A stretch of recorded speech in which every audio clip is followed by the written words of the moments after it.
For kids in the 90s, the Neo Geo AES represented something almost unobtainable, a true arcade experience at home. See, as MVS machines started popping up in arcades around the world, SNK also released a console version of the platform that was $650 for the console and around $300 for each game. It was designed to bring the exact arcade experience home to the rental market for everyone to enjoy, but was often purchased by annoying rich kids who'd mock us poor folk for not being able to afford one. As we slinked back to our Genesis and SNES collections to play low-rent versions of Street Fighter and Mortal Kombat, those kids would marvel at the actual arcade version of the one game their parents actually bought them after they found out how much each cost. As time went on, MVS arcade boards started to get smaller with each revision, as SNK realized that a 30-pound, 6-foot-long arcade board probably wasn't the most effective thing to produce. Around the same time, there were new devices being released, nicknamed Super Guns, that allowed you to connect arcade boards to regular TVs. Some would simply plug into the arcade board, while others were integrated into cases that, in the case of the Neo Geo, resembled the AES home console. While there were some good options available like the Omega, many continued the tradition of using the name Neo Geo to jack the price up. Also, some of these superguns were so poorly made that a small thermonuclear explosion would occur if you tried to connect it to anything other than a CRT. And many of the consoleized ones were pretty cases filled with glue and low-quality circuits. Now, to combat the stigma of original Neo Geo hardware being just for collectors, there's an almost completely plug-and-play kit that raises the bar of what to expect from a consoleized MVS. And it's open source and freely available for people to make their own. Come join the team of assholes who made it to launch the open source files and play some games on the Open MVS. Hey, what's up everybody? How's everybody doing? Oh, I must have some lag. Yeah, there's definitely lag between what you see and what's on the YouTube channel, but... Oh, okay. Wow. Okay, I'm getting feedback. I gotta mute that. Everybody in the, everybody here's gonna mute it. Everybody in the chat, let us know if the audio levels are all proper and all that stuff, please. I haven't done a 3-person stream in a while, so I'm not even sure if I got it all lined up.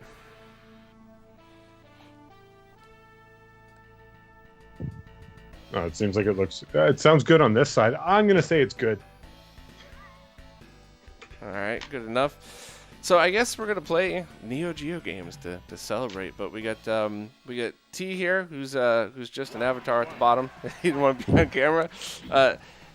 Avram, how do I say your name right, man? I always screw it up. It's all good. Avram. Avram. What an ass. I'm so sorry. I'm terrible at names. At least I'm terrible at everybody's names. Equally terrible to everybody. Yeah, oops, my bad. I try though. I'll make some effort.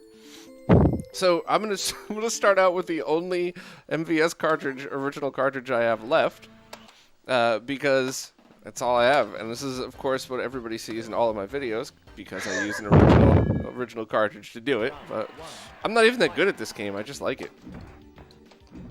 It's a vanilla one too. Not even World Heroes 2.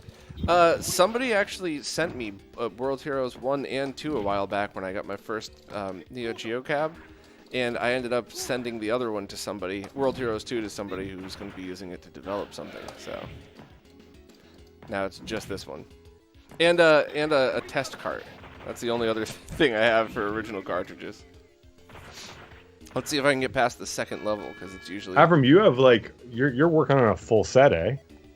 Yeah. I mean, at this point, what, like 20 cards short? Let me see if I can get that on camera here. So I went for these little sleeves instead of like actual shock boxes. Oh, nice. I just like these a little bit better. They fit better on the actual, what's it called, bookshelf without having to readjust all my shelves. So I mean, they're like standard DVD height now, rather than actual like shock boxes where they're like VHS cassettes. But yeah, at this point, yeah, almost there. I'm down to like the stupid stuff like Twinkle Star Sprites, which just, take out a loan for that. Yeah. Yeah, some games are just so terribly expensive I wouldn't even bother looking for them. Fucking rich kids. I laughed so hard at that opening. Well, we'll see how that goes over. I might have to delete it after this thing's live for a while, but it made me smile, so whatever. I mean, at this point, what do you think is like the most overpriced game that's not even good? Oh, that's a good Well, question. Nintendo World Champions. Yeah. I mean for Neo Geo in Or Neo particular. Geo. I'm like, I don't know. I tried Ganryu, and I know that's like a 300 cart or something. I'm like, I don't see what the appeal for it is. Why people hunt that down? Looks like Tension. Tension? Yeah, I think I'm saying that. It's enjoying these lighter streams. I like them too. I like it because I could do one of these with like 2 hours of setup, an hour of teardown, and so it's basically like half a day, which is fine. But those higher production videos, like the Open MVS video itself, that was like, I don't know, 30 hours worth of work total to get all that crap in there. So, oh, good question. Are Repo AES games safe to buy? They keep hearing about them potentially damaging your system. Either of you guys have thoughts on that? I think it would depend on the type of memory they're using, right? If they're using actual 5-volt flash EPROMs, then it's fine, but I don't think they are. So that would be the issue that you're dealing with, right? Yeah, and always beveled edges. I think that's a pretty dangerous one too, because not only will it destroy your cart, but you'll have or your cartridge slot, but you have no idea that it's happening until it's too late. So I don't know if I told you this, Bob. The one slot I got from Renee a little while ago, I was playing around with it, and over in the Terra Onion forums, there was like a ton of people in the Discord, a ton of people having issues with the one slots with their Neo SDs and stuff, and I couldn't figure out what it was coming from. And then I got that one slot, and the difference between it and an actual cart was huge for wobble. Like the physical size of the Neo SD is just smaller, and when they're sitting horizontally, the cart will go up and down way more. So I'm wondering if it's just not making like a proper connection with the cart slots, or that type of wear over time, because those cart slots are so abused by shoving everything you can find into them, that it's actually going to end up when you have the Neo SD there and it's not sitting perfectly, it could just be contacts with those the cart slot. got an awesome super chat. Looks like somebody is watching the stream while playing on their Open MVS, on their half-assembled Open MVS. Thank you very much, Tracy. I really appreciate it. Yeah, so how many have you shipped so far? At this point, like I would say close to 35 complete kits and 11 DIY kits. So I mean, from the last video that we did for the Open MVS, that's basically like one a day. That's pretty nuts. that is kind of crazy. Once you start to understand the amount of work that goes in, I think you're going to have a fun time watching everybody paint theirs if they print them out, and you're going to go, oh, you thought it was a little expensive, eh? Did you not know that I did like 7 hours of prep and paint on each shell? Oh yeah, I mean, I'm sure Greg would be able to attest to that, like how much debugging that I went with him, or troubleshooting, like, hey dude, this lifted in this corner, what do I do? What do I do for this? What do I do for that? Oh yeah, that's just on the print, and then on the paint and prep. How many shells did you have to you were talking about having to resand stuff? I literally filled my trash can with like a third full of just old prints. It's just so terrible. Just either minor warping, or in this case, like I've had layer shifts a couple times where I'm just like, there's no way I can sand that out or fill it. So I'm just like, okay, into the trash bin you go. Damn it. Reluctant Hero is talking about NG Dev and Crowd Busters and stuff like that. But yeah, like, I don't know. Did you pick up, Abram? You're the one doing the okay. The full set. Let me see if I got it here. Wow. It's. I just can't see myself jumping in on something like that. Like, I'd love to play those games, but I'd love for them to find a way to work with somebody, whether it be Darksoft, whether it be Terra Onion, somebody to get the games out there so we could actually pay for them and play them. I know. So one of the things I asked is, can they just make it so that, you know, it's locked to a serial number of one of these ROM cards, which is never the most ideal situation, but it's definitely better than nothing, especially after you spent so much money on one of those ROM carts. And they said their carts actually have FPGAs on them and stuff, so you can't, you know, they would have to like rewrite it if they wanted to be able to use it on that. So it's exactly like, you know, like any expansion chip game for any console. Yeah. So this is actually from Turfmaster himself. He ended up selling off his Crowdbuster, and I actually snagged it off of him. Oh, So, really? Yeah, that's my first NG Dev game. And yeah, I'll say it's expensive and not worth the price in my opinion. I mean, it's a really good game, really well done game, but it doesn't compare to Metal Slug. Well, I think I'm about to get my butt kicked. I think I've reached my skill level in World Heroes here.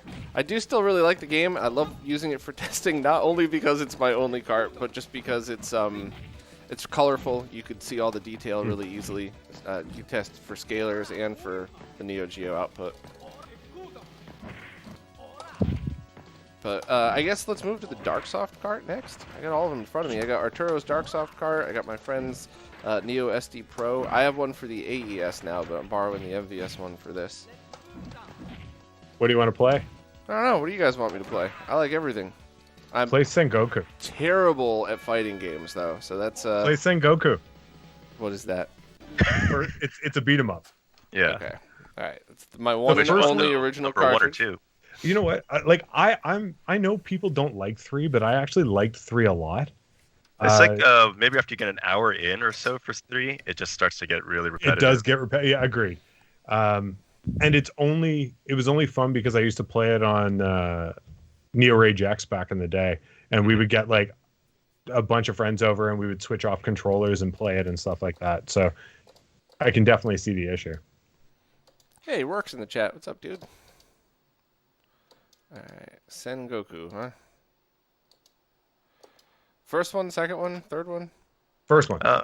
Yeah, I can start with the first. I mean, if you want to, you can work your way through all of them and just see how they changed the game all the way. Yeah, like you don't have to play the whole game, but you can see how the graphics change. I think it's really interesting because the style of 1, originally I didn't like it because I thought it was kind of old compared to like 3, but then I went back to it after I got the Neo SD Pro and I was like, you know what, I kind of like this game. It's a little brutal too, Bob. Okay. So I use the way I use the Darksoft cart. There's no right way. It's just the way I prefer to use it is like an EverDrive in that I have it boot to the game list, and then I don't assign multiple games. I just highlight the game that I want and hit start, and it boots really quickly, as you see here. And it's just there's no, you don't have to worry about it. I think a lot of people really do like to always have their favorite games loaded up, and that way they could switch between them. But I'm always bouncing between games, so. So obviously, yeah, the fluidity of the animation in this game doesn't really, it's not as high as the later games in the series or any of the later games in the whole thing. But I just like the aesthetic of it. It's very kind of classic. I mean, the thing you have to look at is it's only 1 year after launch at this point. Yeah. Sengoku 2 is 2 years after that, and Sengoku 3 is 8 years after 2. So they had a lot of development time on that. Yeah. The stereo I mean, like, you effects compare in this this to are what really pronounced, by the Final way. Fight is around the same time frame that this came out. Yeah. I do like the character designs, the enemy designs. I think they're cool. I like this. Obviously, I like the feudal Japan, kind of modern Japan setting where they're jumping back and forth. By the way, I know I have to say this every time, but Abrams in West Coast, U.S., T's up in Canada, and I'm in New York, so there's definitely going to be a delay, and we're definitely going to end up talking over each other a couple times. It's frustrating because every time I say it, everybody's like, yeah, dude, we know how streams work. Stop it. But every time I don't say it, there's always a bunch of people like, look at this asshole always talking over his guests, and it's like, man, how do you not realize that's what Skype's like now? Some of my internet packets get frozen on their way down because it's so cold up here that it doesn't make it to New York in time, Some of them have issues with COVID crossing the border. It's shut down. It's hard to make it across with the internet. Drink wild soda, huh? Wow. Just the talk of Sengoku. People saying, yeah, 3's the best. Then people saying, no, 2's the best. No, I like 1. Like, I think there's such different games, all 3 of them. Hey, so Nelson Painkiller's in the chat. Nelson, Nelson did nothing wrong, by the way. Before I start talking, I want to start with that. But the last couple of times we've streamed, every single thing that Nelson posted got flagged as potentially inappropriate. And I didn't want to say anything because I was like, did something happen? Like, was there a... And after the stream, I looked it up. No, Nelson's always been awesome in the chat. Never a troll, never mean to anybody or anything. So I can't figure it out. But if anybody is an admin, wants to, that notices that, feel free to, like there's 2 right here. That's absolutely hysterical. Those get flagged? The ones he just wrote? Yeah, drink that Sengoku wild soda. 3, hi guys? Yes, hi guys got flagged. Oh So my God. it's obviously nothing he's doing. And at first I was like, was he really mean to me last year and I banned him or something? But no, nothing like that at all. It's just YouTube screwing up. So the algorithm hates him. Yeah, I don't know what's up with that, Nelson. Sorry. Maybe it flags plain killer as a bad word or something. No, he just did a frowny face and that got flagged. Are you guys seeing that in the chat? No, I don't see that, man. All the admins should, right? T, you gotta be able to see it. Yep. Yeah, nail those with the, if you could see them. Yeah, Darth Mike. I like Mutation Nation as well. It seems horrible at first, but after you start getting into it, I kind of got in the flow of it, and that's been the thing with me. And I said this to other people, like, I found that using the flashcards for me was a much better experience than using the 161 and 1. It just we'll get to that. We'll definitely get to that. Minus all of that, just the ability to see the games, to kind of with the Neo SD, I like the menu and it telling me what genre everything is, because that allows me to just kind of go, you know what I feel like playing? Oh, I haven't played this game. Oh, you know what? This seems like a good game I could jump into. And knowing that kind of gives you a little more ability to jump around. Whereas in the 161, you have to look up every game, or you have to already know what it is. And if you already know every Neo Geo game, you probably don't have a 161 at 1. That's a good point. I mean, now that they're making them without the crazy voltage issues, they're still not good. But like, I completely understand. Are you going to spend almost $700 on a Neo SD Pro, or are you going to spend $50 on one of those to hold you off until you decide what you want to do with it? So I completely and totally understand. Yeah. I got one because I wanted to be able to do all the comparisons with it. My only thing was I wanted to make sure that it didn't have the voltage issue because I don't want to blow up everything I put it in. But there are definitely issues with it, which we will demonstrate live on stream. But as you can see, like the regular ROM cards don't really have problems. Yeah. Oh, super chat, Brinstar. Thank you very much, Brinstar. Also, however you see there, Jose Granjo said he got his in Spain and he's got it all hooked up. Oh, yeah. Rocking it with called it out 2X. as well. Yeah. I'm just hoping that customs aren't too bad for Spain at this point. Yeah, you were talking about that on Twitter. Yeah. Somebody was telling me it was like almost 20% customs. I'm like, God, I hope not. Brazil and Germany are the worst, I think. I know. Now that it's open source, you guys can start printing it over there. Find a distributor of your guys' countries. Oh, yeah, I should do that. I'm going to go to the second game now in the series. What do you think about that game, though, Bob? It was better than I thought it would be. And it was at least, while it was hard, it at least gave me a minute to understand the game before it started to get ridiculously hard. And you feel like you could get better at it? Like, the more you play, you do get better at it? And I think that's kind of an advantage. Oh, yeah, I'm going to make the stuff public right now. Oh, cool. I'll update that after, as soon as we're done. If anybody happens to need the files right now, I believe the link is in the description to the main page. Yeah, and you could download the files directly from RetroRGB, but they'll be up in GitHub too, soon. In case that's your jam or something. All right. Now that you've posted, Avram, I was able to make you a moderator, so if you see anything pop up, go right ahead. All right. Or if Voltar comes back, you could block him and my horse.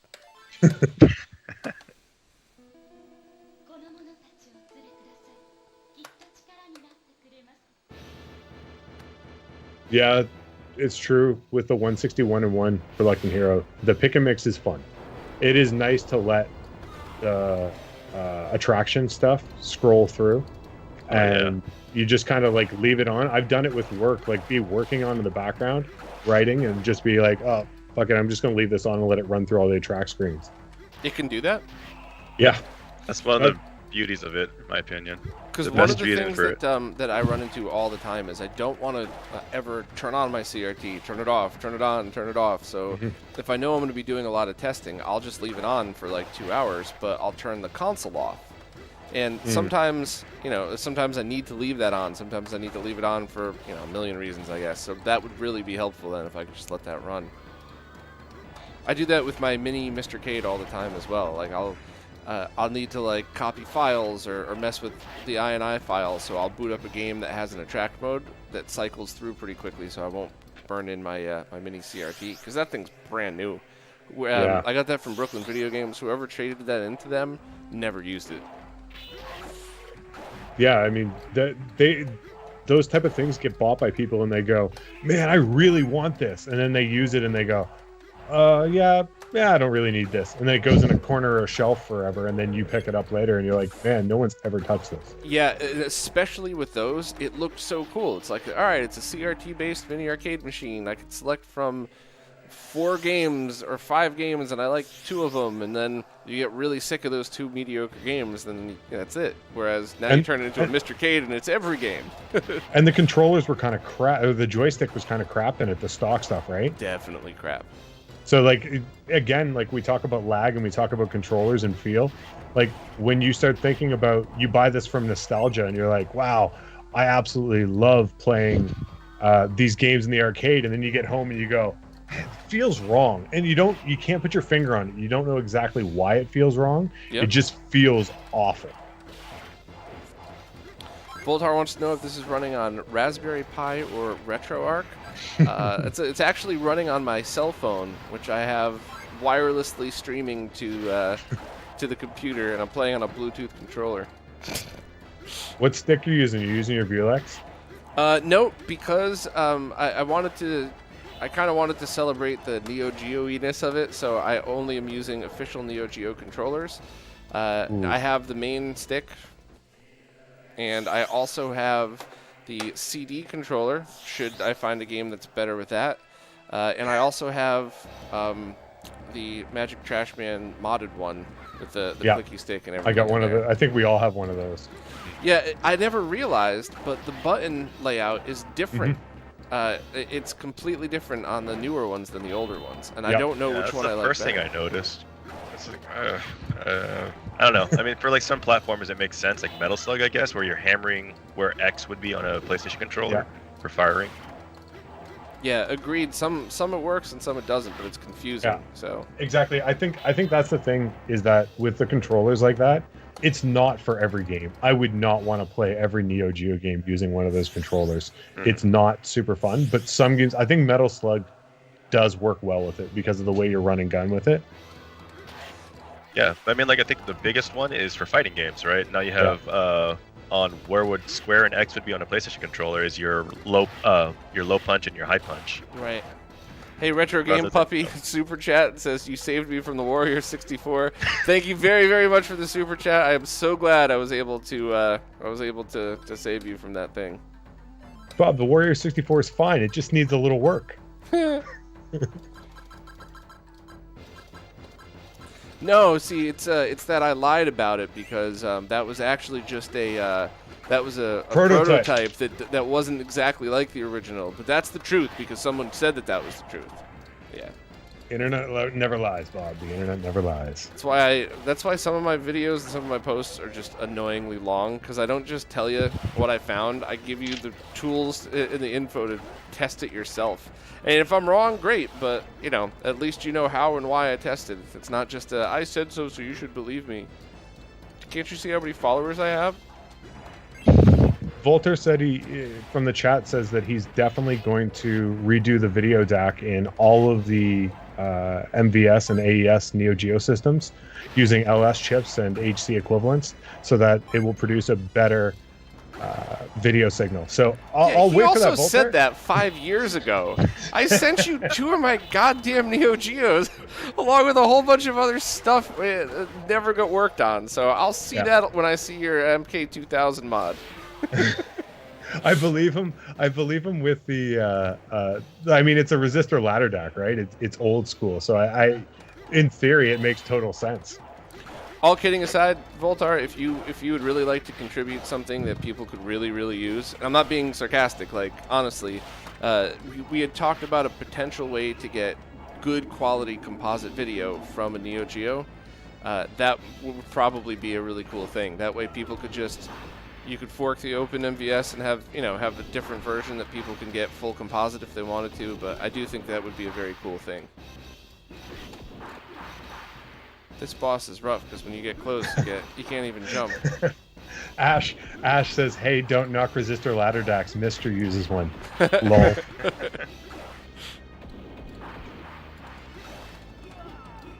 Man, I really suck at this. I want to beat this one boss at least before I move on to the third.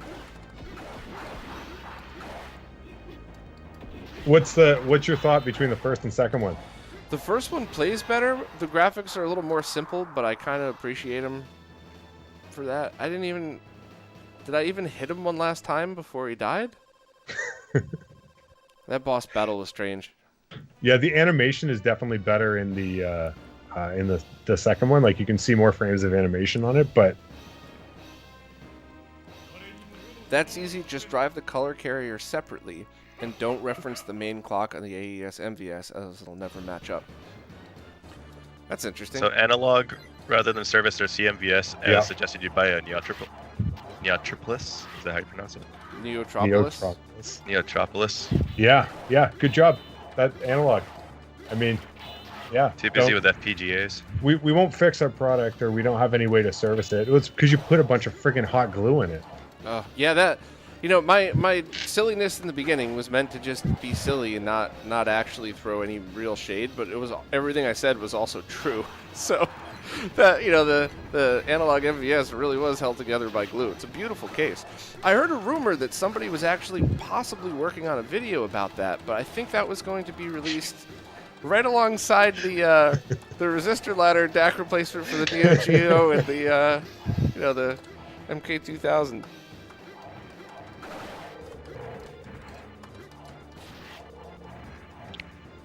I must have moved it to the garage already. Shit. Yeah. So based on that, though, do you think it's possible to do a revision of the board with composite video on it then? So you could basically have the same exact thing, but on the Genesis 2 connector, there's also composite on the composite line. Well, it's open source, and all the files are out there. so if anybody really wants to jump on it, feel free. My love for composite doesn't run that deep. You know, if it were other consoles that were used originally, I would say so. Mm-hmm. But Neo Geo's always been an arcade machine to me, always. Yeah, 100%. And I mean, the composite is what they created from the 1145, right? So it's not like it's not like it was something that's huge, or there's a way that everyone was used to it. And like we talked about, it's not like everybody grew up with an AES system in their house, and that's what they played with composite, right? So the nostalgia for it, I mean, I'm sure there are people that have that, but the majority of people don't.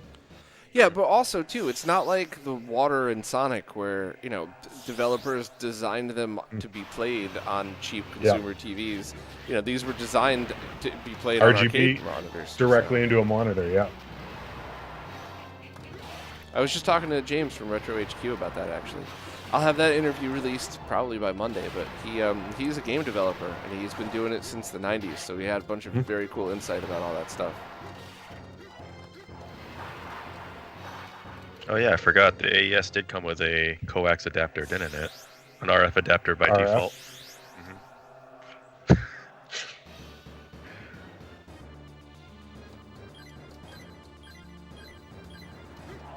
Yeah, what's your take, Bob? For 2 years improvement, Sengoku 1 versus 2. It's interesting. I like the graphics better, but I don't know. They're both good games. I've obviously gotten a little bit farther in this one, so it seems a little more fair, but I don't know. They're both cool games, but not one stands out as something like, oh my god, I'm going to have to play this every time I fire up a Neo Geo. Yeah. Are you a beat-em-up fan, though, in general? Depends on the mood. I'm such a moody prick. Sometimes I'm just like, this is the greatest thing ever. Other times I'm just like, I want to play Mortal Kombat. Leave me alone. This isn't Mortal Kombat.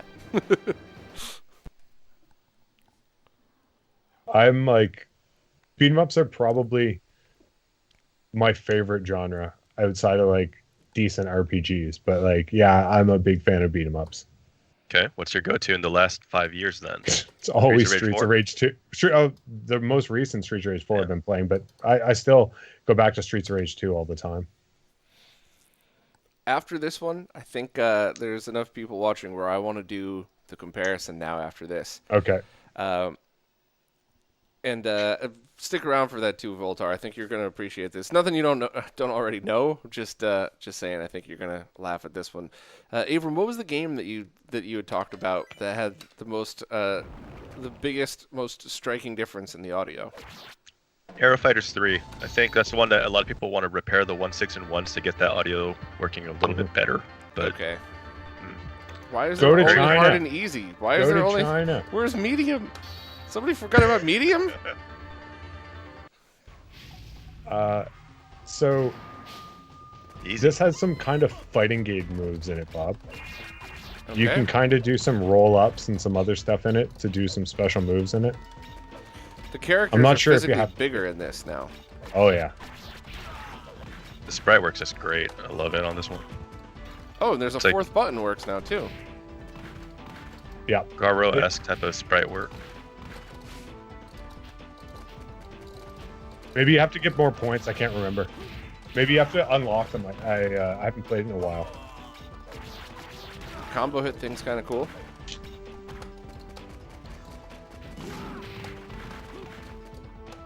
I mean, even just watching you play Sengoku 2, I can already call out, like, within the first 30 minutes, you're going to see a lot of repeated sprite work, or a lot of, just recolored characters. Sengoku 2 had a lot more variety. I always like it when stuff in the background could get destroyed. Yeah, for sure. If anybody happens to remember like the exact way to do the special moves, I could try it out. There's that when we first started with World Heroes, there's that one special move where he like does the tornado swirl thing. I could never figure out how to do that. It always just automatically happens as I'm trying to do something else. Is Tornado Squirrel the technical name for it? Tornado Swirl. Tornado Squirrel is so much. That's my next band name. Tornado Squirrel. Tornado Squirrel. Have a mascot like Eddie from Iron Maiden, but a squirrel would be perfect.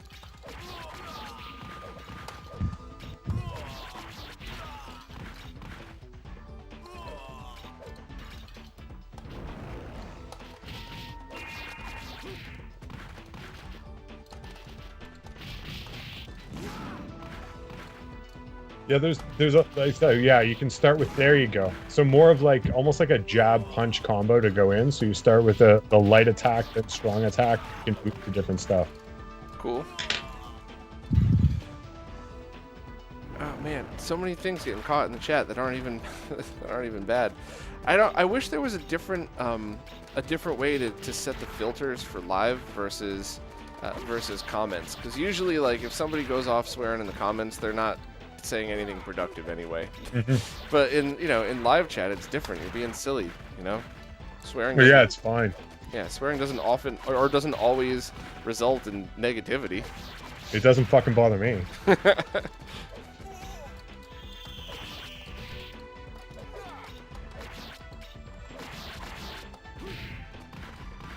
I mean, we could spend all day sitting around talking about the things I don't like about YouTube, but Yeah, this is also true. Is it just me, or is this one less fun than the other two? I don't know. That's like, what we were saying. It's like, it's gorgeous. It looks a lot better, but the gameplay is not. It up gets there a with little 1 more and 2. repetitive almost. Yeah. After I, I'll one coin this one. I won't play after, or I won't continue with my fake coins. Trying to think of a good analogy for him. It's like it's a 10 on looks, but meh personality. Yeah. There you go. Yeah, it looks like they put a lot. Like if you look at the animations, how clear everything is, how it works. it becomes fun. Like I found later on, just figuring out some of the moves in it get fun. But you're right, Avram. After like 30 minutes, you're like, oh my god, I can't do this anymore. And then the difficulty just scales up exponentially, so it's like a quarter sucker if you're actually playing it in the arcades. Yeah. But it's just the same thing. Punch, punch, punch. You know, swing. Punch, punch, punch, swing. There's no like... Not only that, I mean, like, think about it. You're barely 10 minutes into it. Why is it taking so long just to beat these little grunts? Like any other beat 'em up, it's like maybe 2 or 3 hits and they're gone, not 4 full combos. You see the way they spread out? That's also another issue, right? It's hard to group them together. For a beat 'em up, you're unable to kind of group them together and get them all at once. I think there's a dash attack too, Bob. So forward, attack. Yeah. And you can move it into combos. And if I'm not mistaken, every character has their own different move set, right? It's not just like plug and play with each of the people. There, yeah, like that. So you actually have to learn to specialize characters then. It has some depth, but again, I think you're absolutely right with the way the characters, like, they're basically already reskins. Like your first set of characters just turn into reskins. Red skin to blue armor. Green. Now. Yeah, blue armor. Yeah. And now he takes another combo to kill. Right, he's got a bar and a half of life. But it's like the animation quality on it is just up there. This is Noise Factory's second game on this, I think. Castlemania's giving you a shout out there from Monroe. Hey, what's up, Ryan? Nice. Bought from you tons of times, Castlemania. I think I even pinged you at one point. Hey, can I visit your store? Trying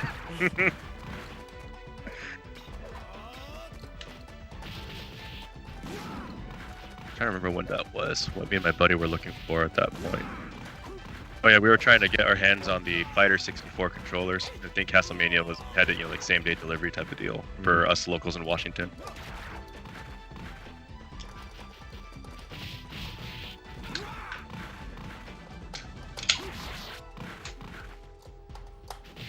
My voice has always been this way. Shouldn't be surprising to you. I can bring it down even lower if you want, Ryan.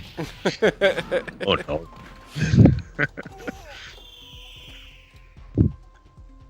Do the lower registers in karaoke, I guess. No karaoke. I'm the one person that when they start doing karaoke, I'm like, oh, I know all the words. You just don't want to hear me sing it. I'll just mouth it and clap. I'm such a terrible singer. I always have to sing backup for the bands I was in, and there was a couple of times random because it's consistency that I can't hit. Where there were a few times where like a friend would come up to me after the show, like, "Hey, are you using like a voice enhancer or something, or like playing to a pre-recorded track?" So I'm like, "No, why?" They're like, "You were on key the whole time." I'm like, "Oh, having a good night, I guess." When I was in grade 8, they went on a field trip, and our whole class was supposed to sing in this like choir stuff, and then so the choir kids were allowed to sing, and the other kids were allowed to do like backup or mouth the words. They weren't allowed to actually sing it, and they told me I might actually sing, which would ruin everything. So I had to be in the crowd. I wasn't even allowed to be up on stage because it's possible I'd open my mouth and sing. That's pretty funny. All right, I'm gonna turn the volume up a little bit for the game, so everybody. Sorry, I didn't mean to talk over you. I'm gonna turn up the volume a little bit. Move the mic away. We'll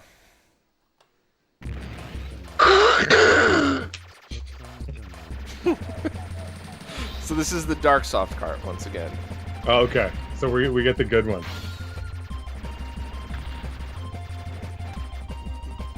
Let me turn it up a little bit more. Let me know in the chat if it's way too loud or something. This is just for an experiment, not for the whole rest of the stream.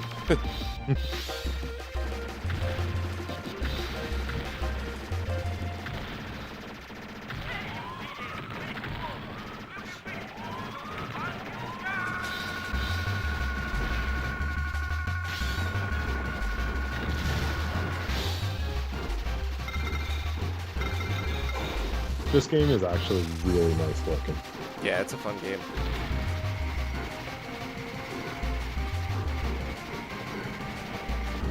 Yeah, I mean, most of the shooters on the system are pretty top-notch. They all, have their own little, what do you call it? Games they're trying to copy, sort of like, R-Type or Gradius or whatever for Android Tunos. But Bonus. yeah, bonus. that gets pretty hard to listen to after a while. But it's such a top-notch game, though. It is. It's just it grates on you after a while. Another one that I was like scratching my head over was Ghost Pilots. I know a lot of people have a soft spot for that one, but it's super bare bones. All right, switching over. We're doing it. Everybody, watch your ears. All right, so that was the Dark Soft cart, played in one game at a time mode, performed perfect. And here is the 161-1 with the one with the non-blow up your console voltage. So we go to. Oh, there it Hasn't blown up yet.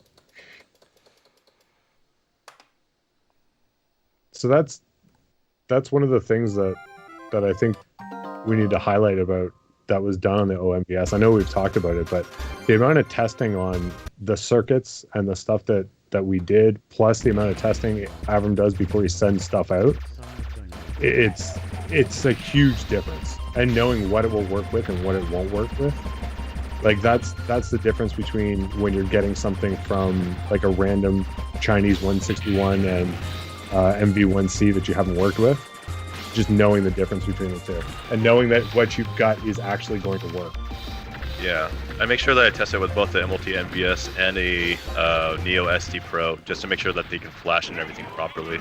I know a couple people on the Terra Onions Discord were actually complaining like their MV1F can't use the Neo SD Pro for some reason. It's not just the MD1F. Sometimes if you have a RAM chip going bad, you can test with an original game and it works fine, but it'll start to freak out with the ROM carts, and it's not the fault of the ROM cart. That's just a that's just a sign that it's going bad because they're trying to access more of the registers. Ash, stop bagging on bag milk, eh? So, all right, this actually wasn't as bad as I thought. So I'm gonna switch to the shots noise is supposed to be a lot more crunchy. Metal Slug 1. Hold on. There's one game that I really enjoy playing that I, when I first switched it over to this, I was like, oh my god, that's just gross. I forgot the name of it, but as soon as I see it, I'll, here we go, Alpha Mission 2. I don't remember. Do you have a Unibios 4.0 in that system? No, this one's just straight, just a I was going to say you should demo the pick and mix. Such a nice feature.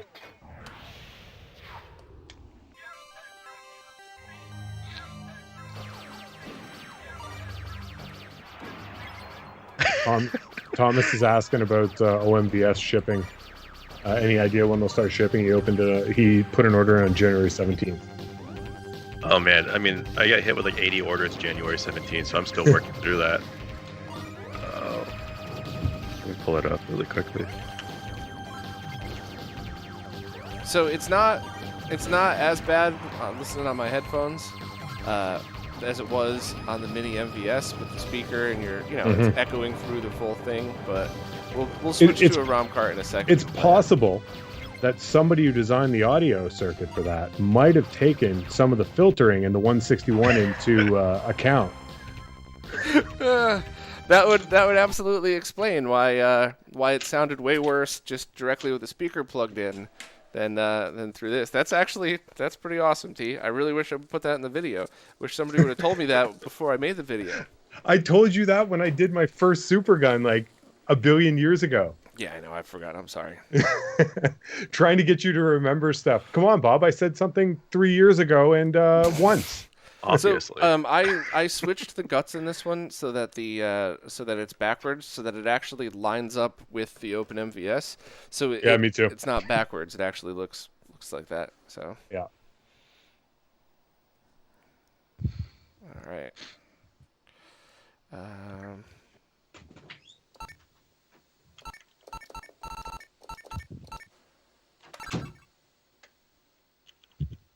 I'll just use the RAM slot.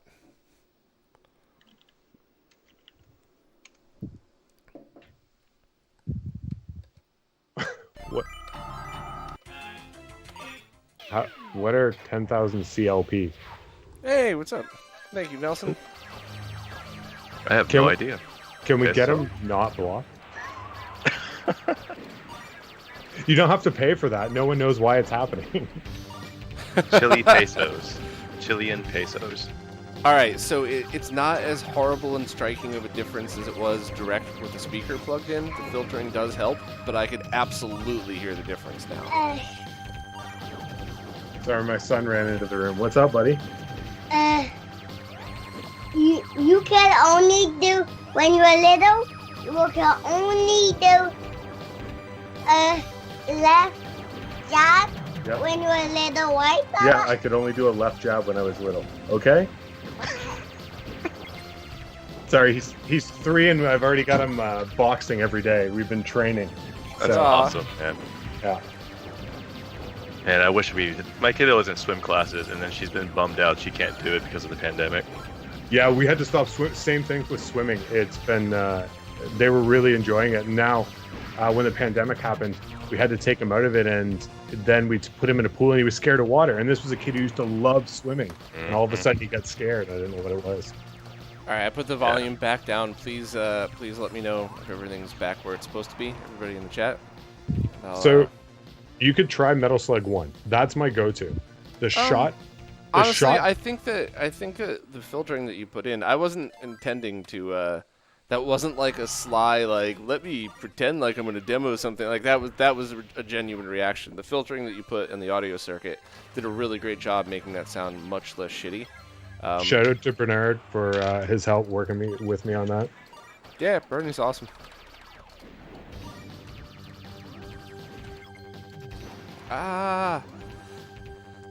For whatever reason, I think I got into this game because its stereo effects were really good. Like when I was playing this on my stereo, you could hear when the ship's in the left and right sides of the screen. And then I just kind of got sucked into it. But it's really hard. Like you have to really concentrate, plan where you're going, know where things are coming next. This is definitely one of those games that you could play a lot. And I must have the Neo SD Pro set to like MVS Japan mode or something because this definitely feels harder than it normally does. Yeah, that's one thing I took for granted when I was making my first CMVSs, is that not everybody has a UniBIOS, so you can't easily access the dip switches and change the difficulty. Yeah. Especially, like, I think for the 161, a lot of the good games set it to level 8, which is the highest difficty. Alright, well then, hold Yeah, on. it does. Defaults there. Yeah, I'm pretty sure, like, Samurai Showdown 4 does it for sure. What other ones? Garo does it, I think. And Metal Slug 3, I think they all defaulted to level 8.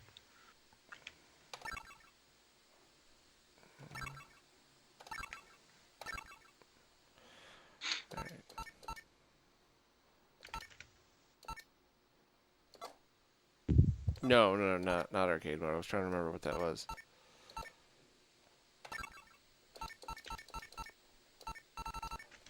You know what? Let's see what the CD version plays like. And then we'll switch to a different game.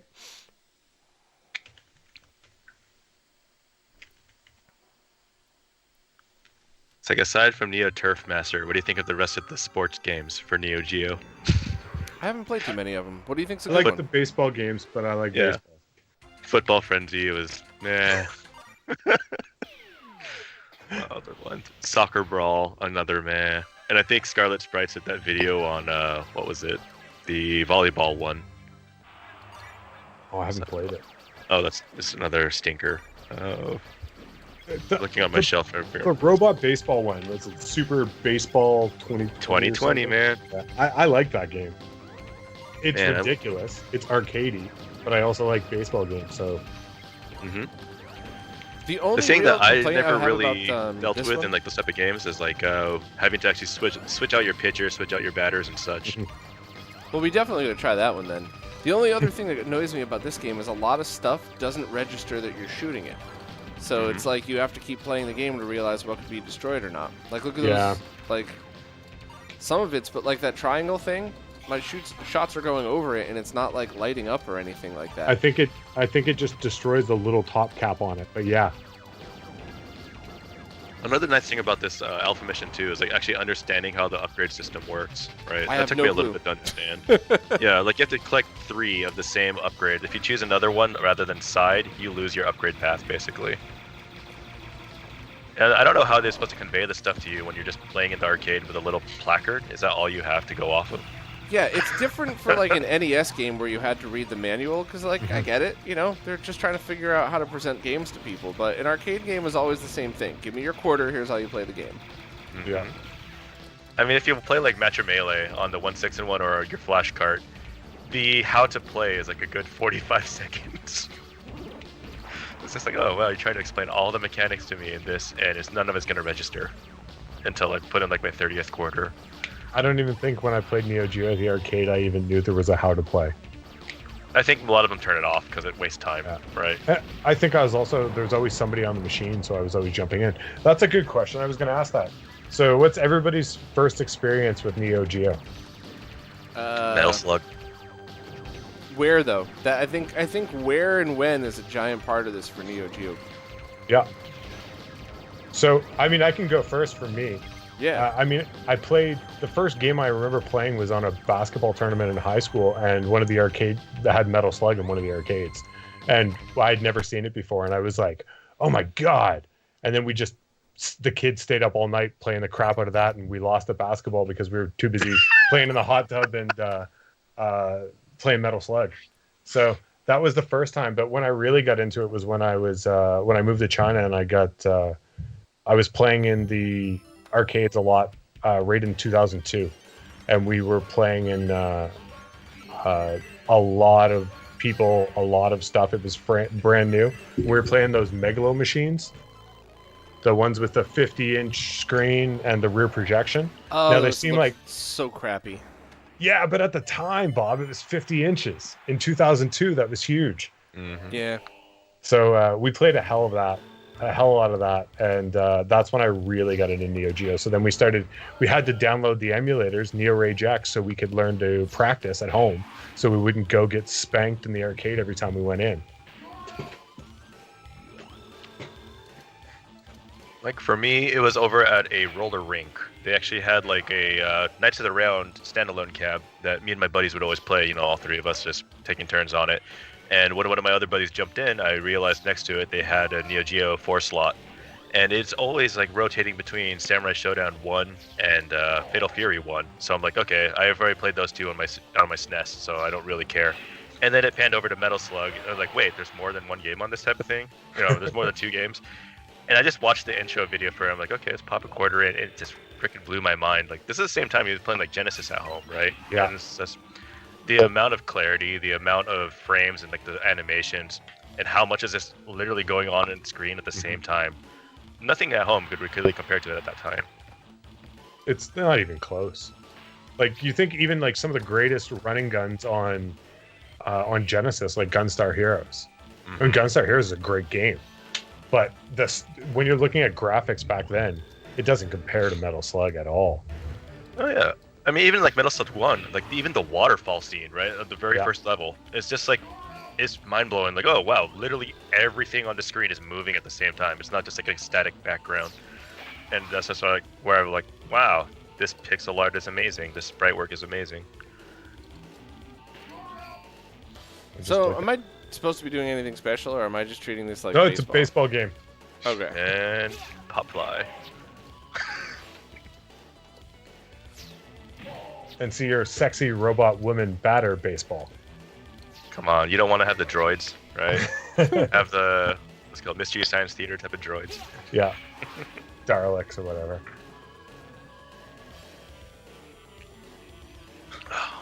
Stadium Arts was playing in Fort McMurray. How did Fort McMurray I didn't even know it existed like 20 years ago when Neo Geo, 30 years ago when Neo Geo came out. It's Alberta Oil Town, sorry.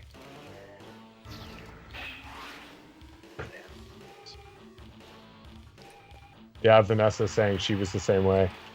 When she saw Metal Slug, just blown away.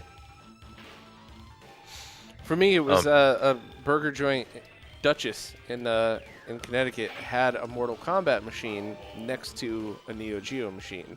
So whenever people were on the Mortal Kombat machine or I was taking turns with my cousins or anything like that, I would settle on the Neo Geo machine just to kill time. And that's how that was actually World Heroes, and I started to really like it, and they had a few other games in there that were pretty cool. But I don't remember as much as World Heroes because I was always waiting for my turn to play Mortal Kombat. But it was Cousin Scott that really turned me on to the whole rest of the Neo Geo library afterwards. And I remember playing, I think, at least Metal Slug on one of the home console ports that wasn't that good. It was on Super Nintendo or something, right? No, I think PS1 had the Metal Slug, right? Yeah, it had all the loading screens and everything. Yeah. You had to unload all the sprite work and refill the RAM. And, Yeah. Yep. Same thing. Yeah, with, I never had it on. I never had it on PS1. Oh yeah! Shout out to Pink Godzilla Games or Pink Gorilla Games. Like I've been picking up all these like sealed Metal Slug games from them just for fun. Let me see if I can find some of them. They're all imports, mind you. All right, what are we playing after this one? Yeah, I don't know why they had this over there, but I'm like, I can't say no to it for like only $30. A sealed copy of Metal Slug X for PlayStation 1. Nice. Such a weird little find. But yeah, but after since then, I've also been looking for any Metal Slug memorabilia. So I got Metal Slug for Neo Geo Pocket. After watching, the video that Bob retweeted for Macho Nacho, and I want to make a Neo Geo Pocket mod now. So I'm going to suggestion in the chat. Neo Turf Masters next. I think that's perfect. Yeah, okay. Oh yeah. Well, you can't go wrong with that game. If you want to feel really salty, there's like actually a Facebook group where every year they have a huge tournament to see who can get the best score across all the courses. And like, oh, I'm doing pretty well at it, and they end it with like maybe -8 strokes, and then some guys have like literally hole-in-ones on every course. Wow. See, like -60. I'm like, dear God, how do you get that? See, this is where, after playing Neo Turf Masters, one of the first things that jumped out at me was like, man, I wish people could ROM hack this stuff and add more courses. Like, God, I would just want an expansion of this game. Add a couple more characters, change some courses, shuffle some holes around, do whatever you need to do.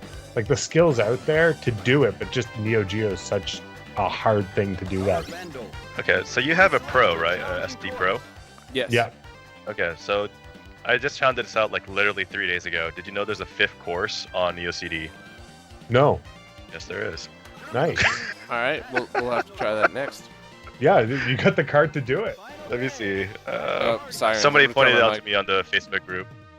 I think there's like a code to unlock the 5th course, or you have to like beat like all 4 and have a save or something. But I think there's a code for it.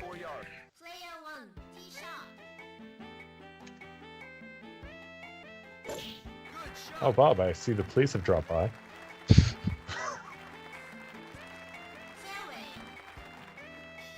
No, I can hear. I heard you. Oh shit! I tried to turn the mic down so you couldn't hear the sirens in the background. Oh, that's right. You guys hear the microphone from the stupid webcam, and everybody else hears the microphone from my my headset. Oh, and by the okay. way, if anybody's been on previous streams, do I sound better? Because Carsey was nice enough to lend me this spare headset of his, and it certainly sounds better. But I don't know. It's running through my Motu M4. Mhm. So yeah, hopefully I sound better than with my cheap $18 USB headset.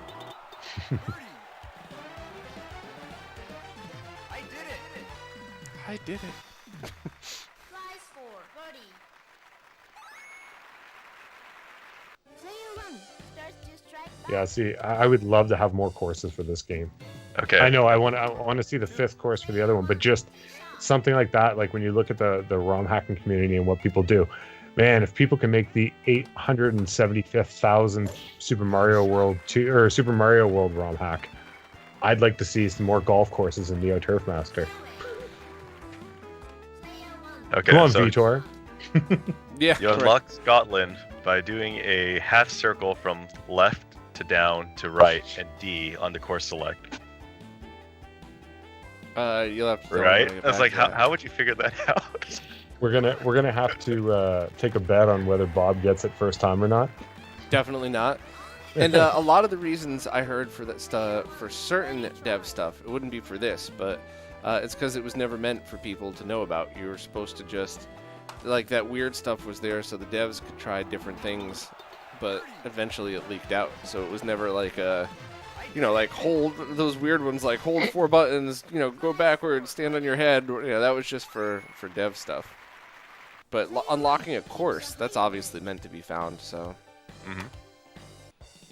What was your first experience with a cheat code other than like Contra Lives code? For me, it was Sonic. Was it up C, down C, left C, right C? I never did the Sonic one. A B A C A B B will be burned into my brain forever, though. Mortal Kombat. Yeah. Is that blood code? Right? Yeah. Mm-hmm. I can't even think other than Contra. That was definitely the first. Yeah. And then everybody always argues if it's BA start, AB start. It's BA start, trust me. Oh man. They also made, for the Neo Turf Master Clubhouse on Facebook, I think they made like a sweatshirt that just says on the Gween. I love it. Oh, let me see if I can find their scoreboards. Yep, first place for this year got 48 strokes for everything, minus 24 off par. That's ridiculous. Wow. Yeah, I can barely get through it. I'm not good at this game. I just think it's Oh fun. yeah. Once I get to like double, triple bogey, I'm like, okay, I'm done. I'll change to another game.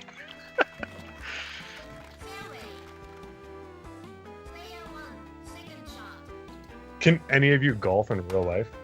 My uncle's a golf did, pro, like, so I twice. grew up like putting around the house all day long, and I just don't like it. No disrespect. Some things you like, some things you don't. So it's messed up. It's messed up because I have a lot of friends that love golf that would have killed to have the access to it that I did, and I just wasn't my thing. Wow, that was a bad shot. I should have switched my club or something. I've never played. Hey, Cruz is in the chat. What's up, man? So every time I tried to play golf, I tried to hit it like a baseball, and a slice like you wouldn't believe, and then I just was like, this sucks. I also don't have the money for any of this stuff, so I won't be doing it. When I was on my honeymoon, Lindsay wanted to play mini golf. I was like, I don't really like golf. She's like, oh, come on, let's do this. I'm like, I don't, like, fine, if you really want to. And so we start playing, and then all of a sudden, I got a hole-in-one on every hole. And she was so pissed. She's like, I thought you don't play. I'm like, I said I don't like to play, not I don't play. Like, I played it so much when I was a kid. She's like, we never played mini golf again. Screw that. There you go. We even, like, because I got a This is hole-in-one on rigged. every This one, I got a sucks. free game, and we didn't even go back and play the other free game. Oh, I love that sound sample. Oh no!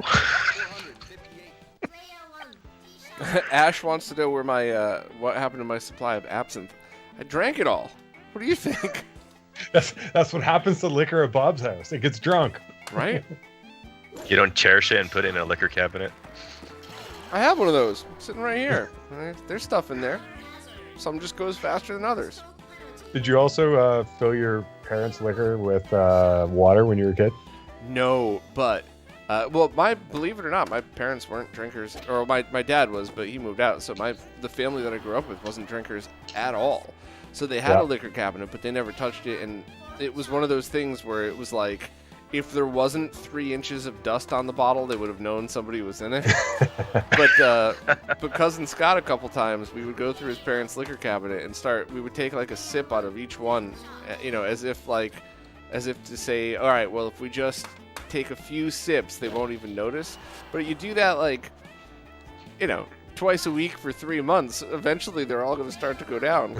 We would just go after school in high school. And he calls me one day on New Year's Eve day, and he's like, my dad was talking to my mom, and he's like, hey, we're out of vodka. And I was like, oh my God, what am I going to do? They're going to know. And he goes, I'll go to the store and get some more. Like, you didn't even realize why the vodka was gone. So Yeah, that kind of scared us though. We stopped doing it after that.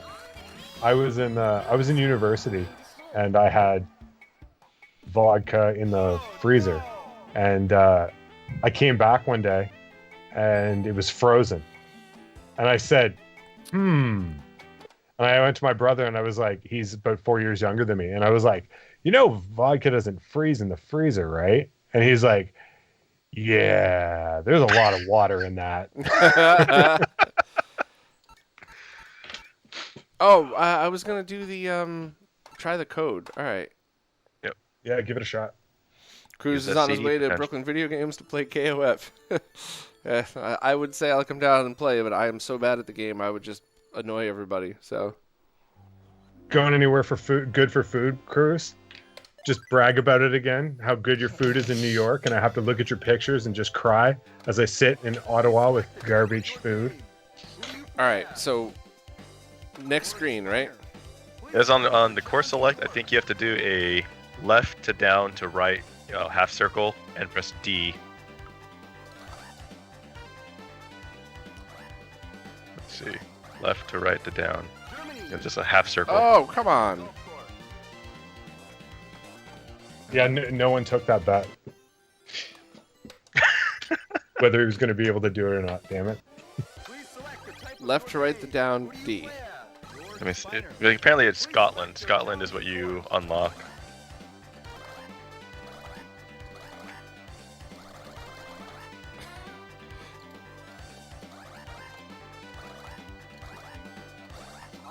It's not actually true, Bob. He's just been fucking with you. He just wants to see if you can, how long you'll stay on this screen for.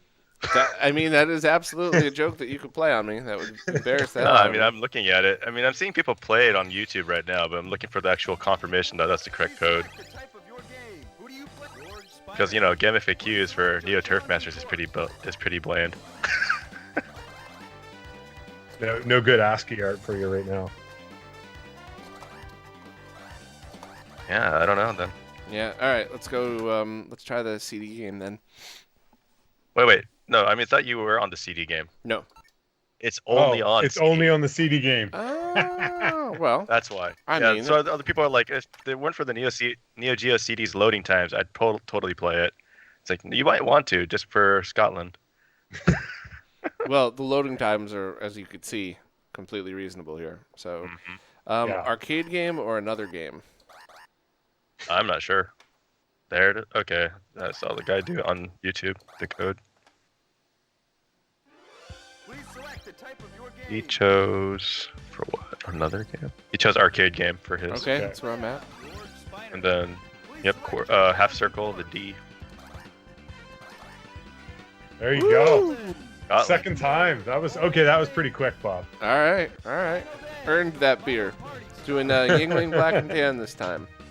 In-game DLC confirmed, right? Yeah. You gotta buy a new console and buy a new game, or a new copy of the game just to play it. Yeah, that's pretty cool. I'll definitely play that, especially with the Neo SD Pro, and I don't have to deal with any of the huge loading times. Wow! Look at all the traps.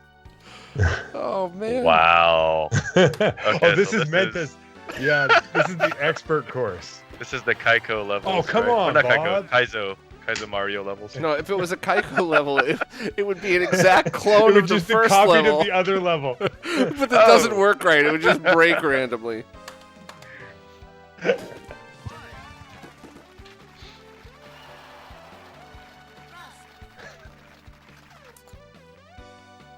I'm surprised the wind isn't going crazy either, just to make it even more difficult. The soundtrack's different in this too, though, right? Yeah. Mhm. This soundtrack, right? This is pretty cool. But if I'm not mistaken, isn't it actually a remix of like one of the earlier levels, TF? I don't know. I haven't. This looks played- very familiar. Like, I mean, the green layout, other than all the bunkers. What? Bob, Missed. stay out of the sand. Come on. Par 4. Wouldn't even miss in real life. I mean, missed. So you're running into the sports game issue I have. I'm so bad at sports games. I'm better at the sports in real life. I'm terrible at sports in real life. However, the first time I played Guitar Hero, I got so pissed. I put it down, went over. My friend had an acoustic guitar. It wasn't even in tune. I was like, I don't even care. I was playing the song note for note on the acoustic. And I was like, you can take your controller and shove it. Yeah, it's one of those weird things where you're supposed to play video games, you know, to kind of live out a fantasy of being better. And I played so many sports games, and I'm like, I am better at this sports in real life. I can do this better than I can in this game. Oh my God! Look at this course. Did you also notice at the double bogey screen is just a black screen for the background? I'm not sure if that's a Neo SD error or not. It might just be this secret course error or something. Come on, you gotta get to land on all those islands, and you have to hit a high ball so that it actually skips down. It'll stay on the island, right? Mm-hmm. That'll do That's it. some backspin. Oh, this course. Yeah, just chop it short. Into the... There's Scotland for you, man. Wow, this is a tough course. Uh-huh. But I guess that's the point. If you're already really good at everything else, you want a little more challenge, then they give you this unlock this special course. Okay. So get this. Like, the guy that posted it is actually the moderator of the Neo Turfmaster Clubhouse. His score for, like, the standard 4 courses in the last tournament was -18, right? And then for his first shot at Scotland, he had 93 strokes out of 72. So plus 21. So yeah, I'm guessing it just only gets harder and harder and harder every hole. Oh. This is insane. I wish they talk could get about- stereo mix out working for the Neo CD though. People No, talking it's all about mono. Yeah. arcade racers. Okay. Like I'll try that next. Neo Drift is a pretty fun game. All right, I'll do that one next. I'm sure I'm gonna die. You on play this Neo one in a Drift second. Out, then you take a step back and try over the top and go back to Neo Drift Out. Yeah, I played over the top. I was like, this is not good. I'm gonna go back and play the other games. And it's more expensive than Drift Out. Like, that's where I'm getting at, like, the why is this game so expensive? Yeah. That's a first. Okay. Hey, on the green.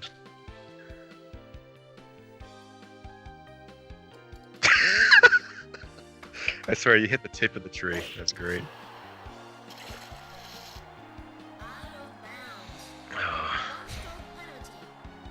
What other ones are super overpriced that weren't really that good? Seventh shot. Oh my God. All right, this is obviously the last time I'm gonna be.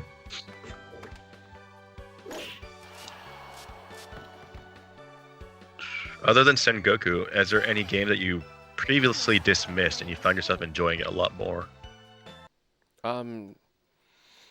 Today, no. I mean, today I knew all of them but Sengoku, but there's always something I'll stumble across that I didn't know about beforehand. Or I'll play a game for like 2 seconds and be like, oh, I don't like that one. And then I'll listen to somebody explain the game and I'll go, you know what? That's not fair. I didn't look at that game right. I got to go back and look at it with a different eyes. So. Yeah, What's for me the it was Cyberlip. I finally gave Cyberlip a shot and I actually really enjoyed it. At first I'd look at the graphics for it, I'm like, that's like Genesis quality. That's pretty low tier. And then I played it. It's pretty solid. What's the platformer? Platformer. The one where you jump? Blues Journey. Yeah. Mhm. It really feels like somebody who writes arcade games tried to write a platformer. Yeah. I didn't like it. I thought there was another one, but I'm not sure.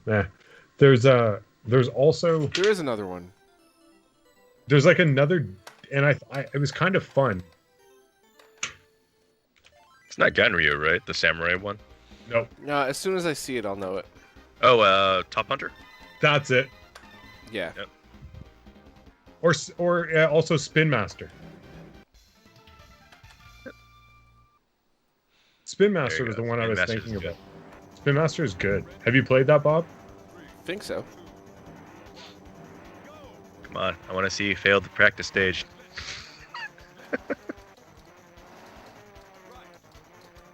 It's so weird to play a racing game with a joystick, though. But it works well. It does. It does, absolutely. Yeah, this was definitely one of the ones where, like, I played the game and I was like, why would I want to play a racing game without a wheel? And it was Beast that was like, nah, I love this game. I love the music. Turn it up. Let me show you how to do it. And of course, he, 1PP the game because it's fucking Beast. But I had a much greater appreciation for it after that. Mm-hmm. Yeah, I kind of wrote it off when I first tried it too, because I was like, oh, I mean, it's an arcade stick. Even with a joystick, I'm not going to like this. And then I played it with the arcade stick, and it's just the way they designed it for that. It really complements it. Agreed. And the Neo Geo stick itself, it really is a great way to play a lot of these games. Mm-hmm. Not only that, the camera work for a racing game on this is pretty freaking spot on, right? Your character is always like opposite of the screen where you're trying to go towards, and you have plenty of time to react to whatever is going to be coming up. Only times that I call bullshit on it is like when you do the detours or the shortcuts. It's using that kind of zoom in, zoom out that they use in the Fatal Fury games, right? The early Fatal Fury games, and it does it. Sprite scaling. It kind of looks. It looks even better. Like, it's a better usage of it here than it is in a fighting game, I think. I remember, was it Joe from GameStat called it out? Have you tried Super Dodgeball? Yeah. That's where the sprite scaling just gets way too much. It's almost bleh, it's blurry. It's like, no, I mean, it's like, okay, let's use sprite scaling for the hell of it, right? You don't need to. Just have it zoomed out so you can see everybody. No, they want to appreciate our sprites, trust me. But this feels like it's zooming in at the points where you need more control on the corners, where you're actually taking control of it. So it's giving you more of a thing. And as you're going on a straightaway or something else to see ahead of you, it gives you more view. I like it. I just think it's a smart way to do it. It's really spot on. And I think, yeah, the music is just great on it too. Super chat from iCasho said, please put this money towards Bob's ranch bills. Aw, thank you thank you very much, my friend. He's done some of the funniest memes of me, like Photoshop jobs. There are so many of them that I've just, like, I always love them, and I always just save them to my phone. Occasionally, the really good ones I'll just send to my friends with no context whatsoever. And those are some of my favorite. Oh, I know what game you need to play next. Speaking of boxing, you need to play. Yeah. All right. If it gets that type of reaction, yeah. What game?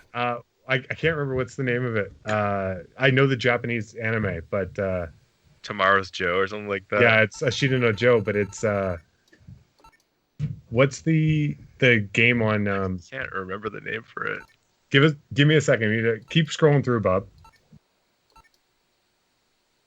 Legend of Success Joe. Yes, that's it. It's the pinnacle of Neo Geo. So this is right work. This game.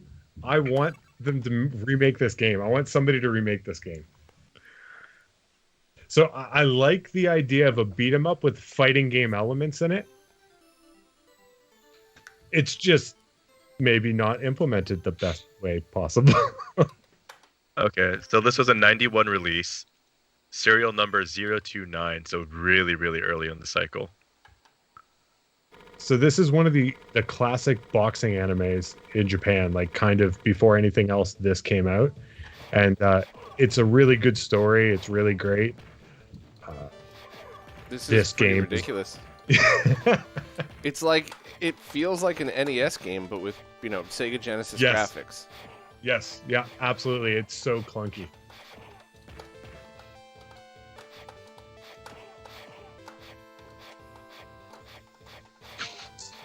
This is ridiculous. Wow. Okay. I didn't even realize World Heroes is the 53rd game or 53rd serial for the console. So like this is pre-World Heroes. What was the first couple of games for the console? Magician Lord I think is number 2. Nom is number 1 I think. I saw Nicole play Magician Lord the other day. I don't think I've ever even played the game. It sucks. I don't think it was very good. No, it's so like I really wanted to play Magician Lord because it's not on the 161 and one, and I hadn't really played it. So I got it, and what a cheap game! Like when It's a you quarter start muncher. getting, oh my god, it just gets ridiculous to the point that it's not even fun. I ended up putting on a bunch of like invincibility stuff on because it was like, this is just not fun playing. Like it just wasn't any good.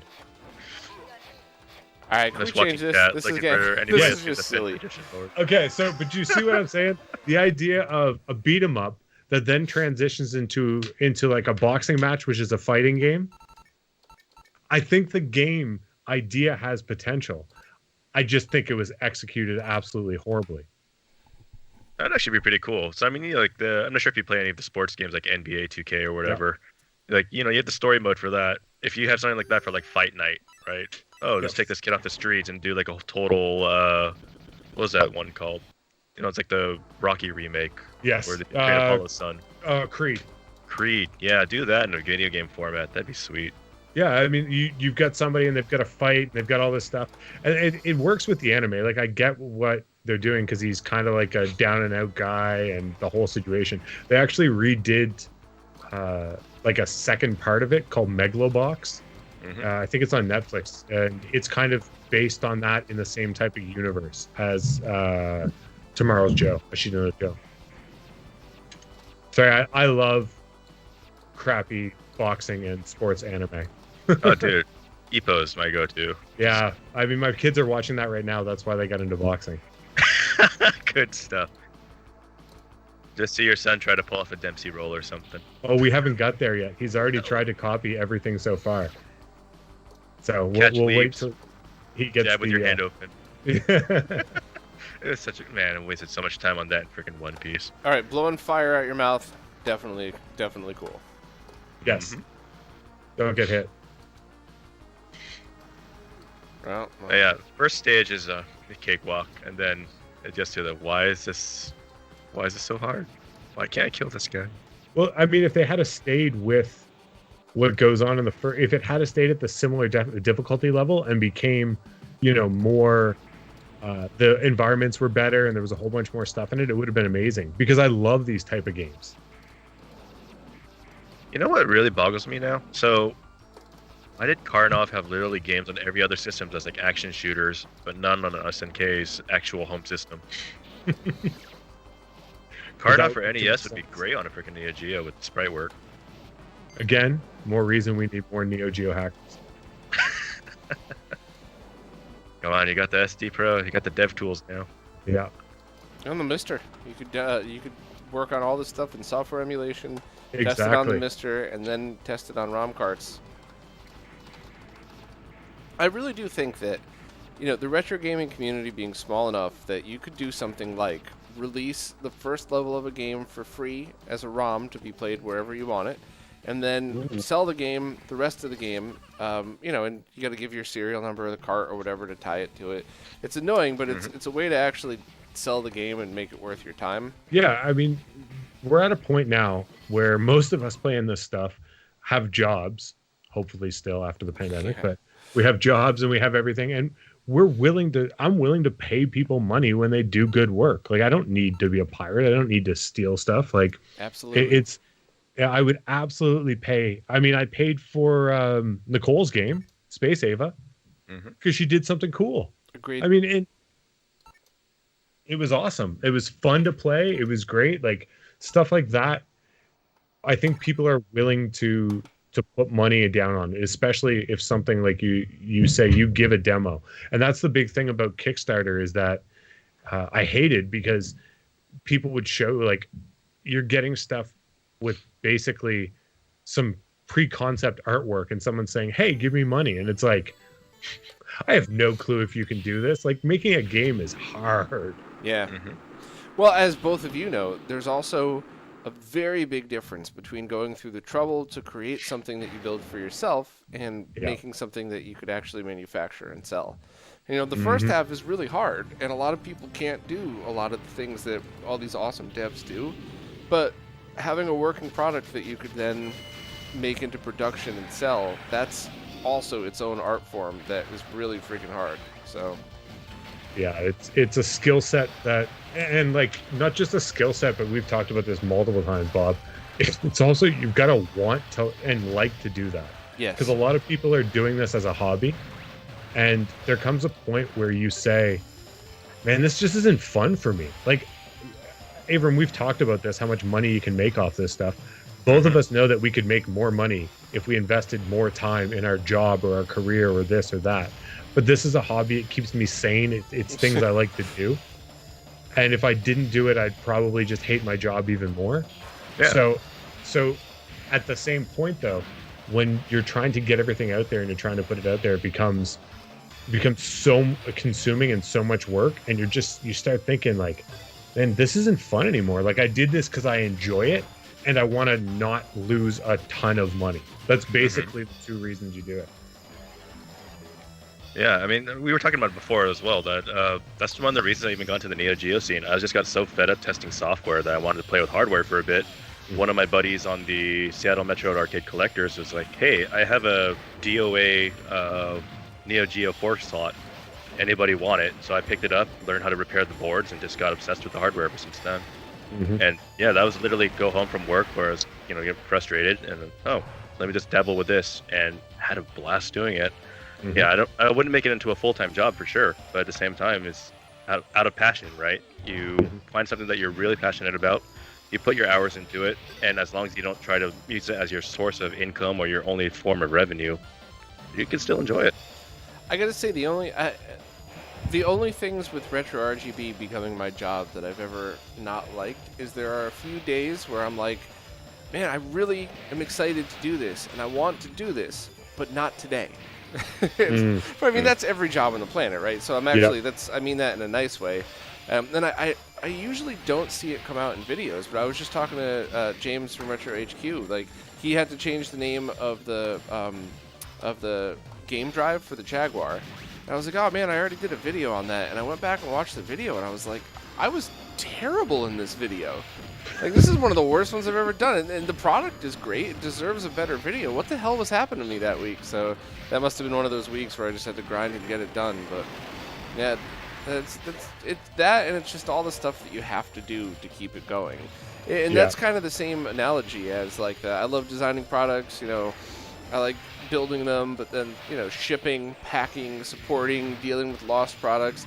There's all bullshit to every job that you would rather not be doing. There's definitely a bunch of that dealing with YouTube and stuff. Yeah, having your revenue tied to that is kind of rough. To the whims of YouTube. Well, especially for me, because I'm not technically a YouTuber, right? I run the website and do everything that involves with that, which includes YouTube. But then you get, which we've all joked about before, but you get the people that are YouTubers that know exactly what needs to be done to get the most followers and the most revenue out of that. And sometimes it's very counterproductive to the way I work and what I do. And it's just, it's frustrating having to deal with that. Yeah, I think as well, like, that's one of the reasons I didn't do, like, money down for the pre-orders, is I didn't want to get tied to it. Like, oh, if I get too fed up, now I have to worry about refunding people, right? Yeah, it's a hard... I did the same thing when I did some of my prototypes. And I did the same thing because I didn't... Yes, you probably should. Yeah. And you shouldn't take all of that financial stress on yourself. But at the same time, you start balancing it between the stress you would have of having everybody's money and being worried about screwing up or not getting the product out. And we've seen that happen. I mean, who's that poor guy that made the Dream PSU? Yeah. That obviously wasn't his fault. Whether the product was good or not, whether he could have done a better job, that's here nor there. The fact is that, when that factory disappeared, that's not his response. Well, it's not his fault, and he didn't know how to make it his responsibility, and that really sucks. And if you're somebody that's making 10 products, fine. All right, sorry, I'll, give me a minute to recover from this one, and when my other 9 products are out, then we'll figure this out. But when that's your only thing, it's a big deal.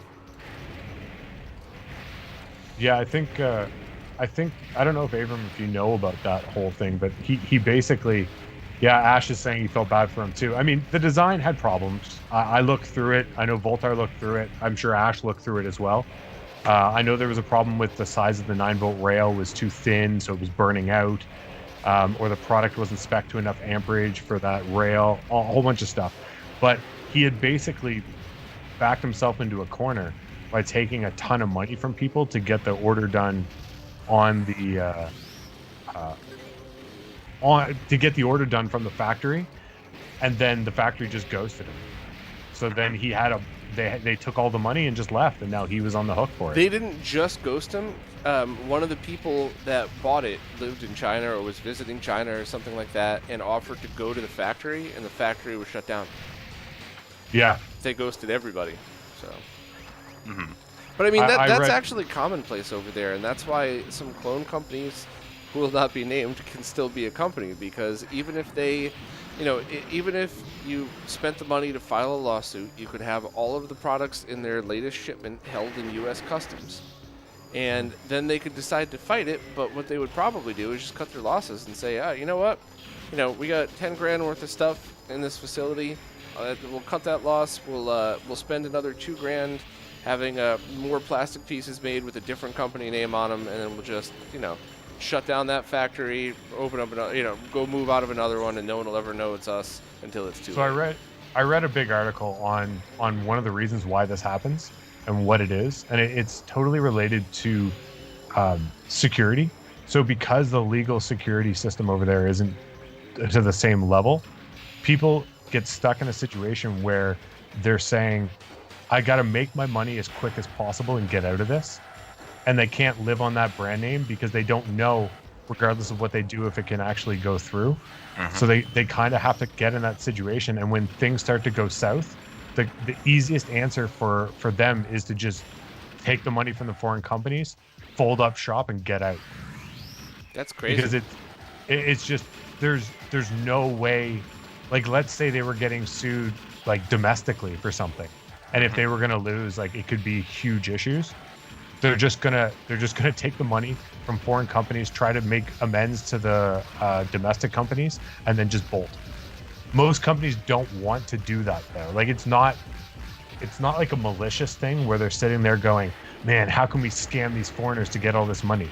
They absolutely have the intention of doing it, and something goes south, and they just fold up shop and bolt. Well, the clone companies do it intentionally. That's part of their business model. But you're Yeah, right. But not yes. every company is a clone company. Like 99% of the companies out there mean well. So you're 100% right. The one I was talking about are just giant pieces of shit. What are we completely playing different next, thing. by the way? You guys had recommended a few other things.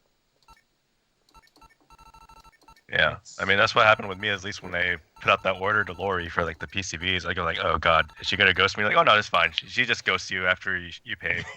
And she does that to everybody. Don't worry about it. Oh yeah. So I gotta get really cautious about that. I put like what $4 grand into those PCBs, and it's like I more response after that point.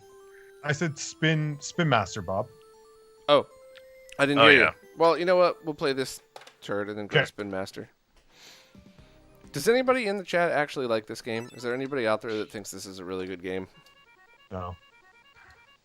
I played It's this. one and of 3 platformers, isn't it?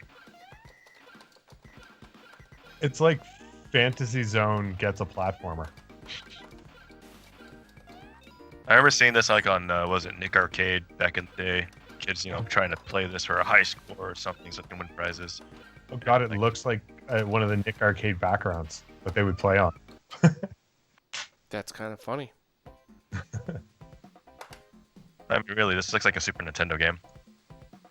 Right. I don't see anything other than maybe the background sprites that really look like it can't be done on current hardware or at that time. Current Yeah. hardware. Yeah.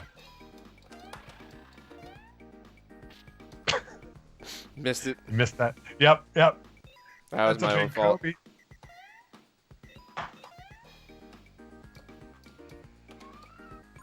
So unlike the Minish Cap, which makes a big deal about where you could go and why you would want to be smaller, this doesn't really add anything yet.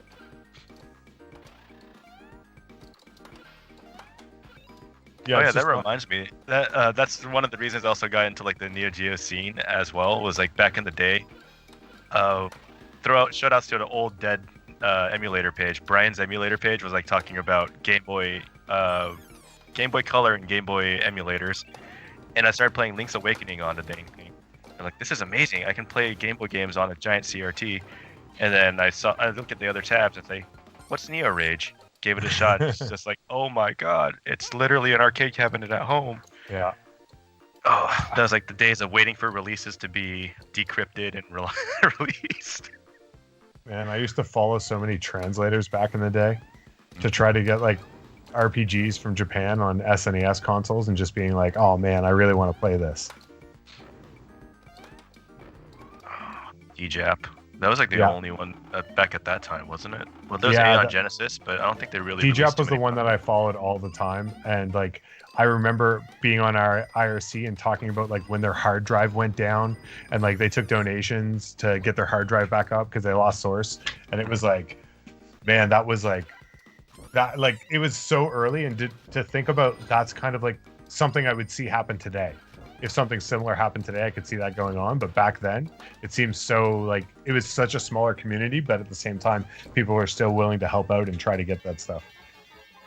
Yeah, I mean, I think Bob tweeted it earlier.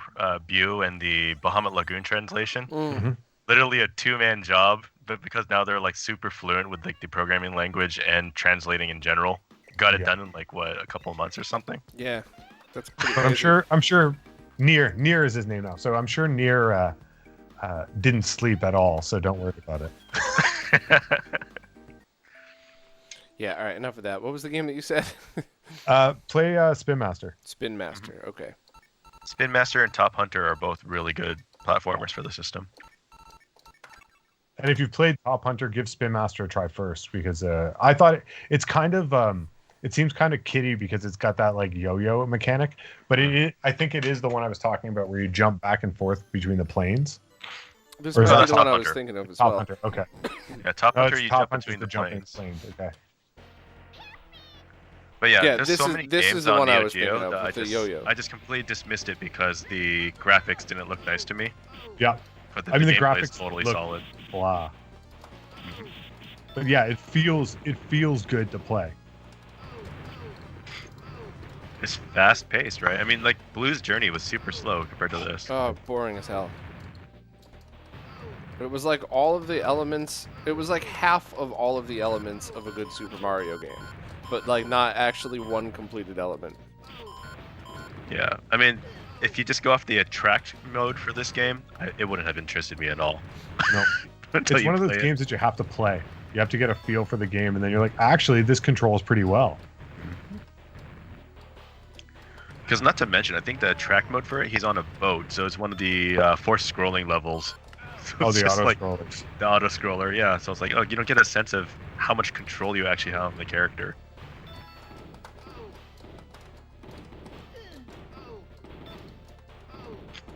See, this is just plain fun. And I haven't tried it in 2-player mode. I'm making 2-player mode for this as blast. Ooh, that could be really fun. Some like almost like we were talking about earlier, some Gunstar Heroes act.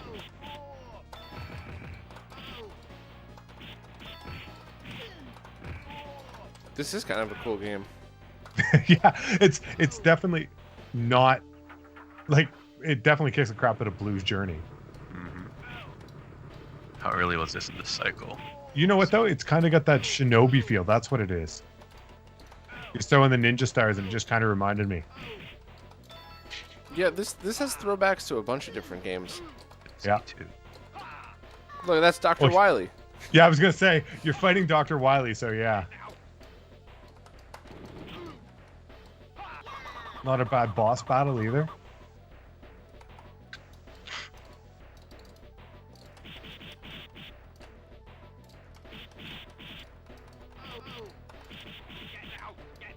And that's the thing about Neo Geo. It's fun to really explore the fighting games are fun, but I don't know. I like everybody's like just like you were saying, Bob. You're a Mortal Kombat guy.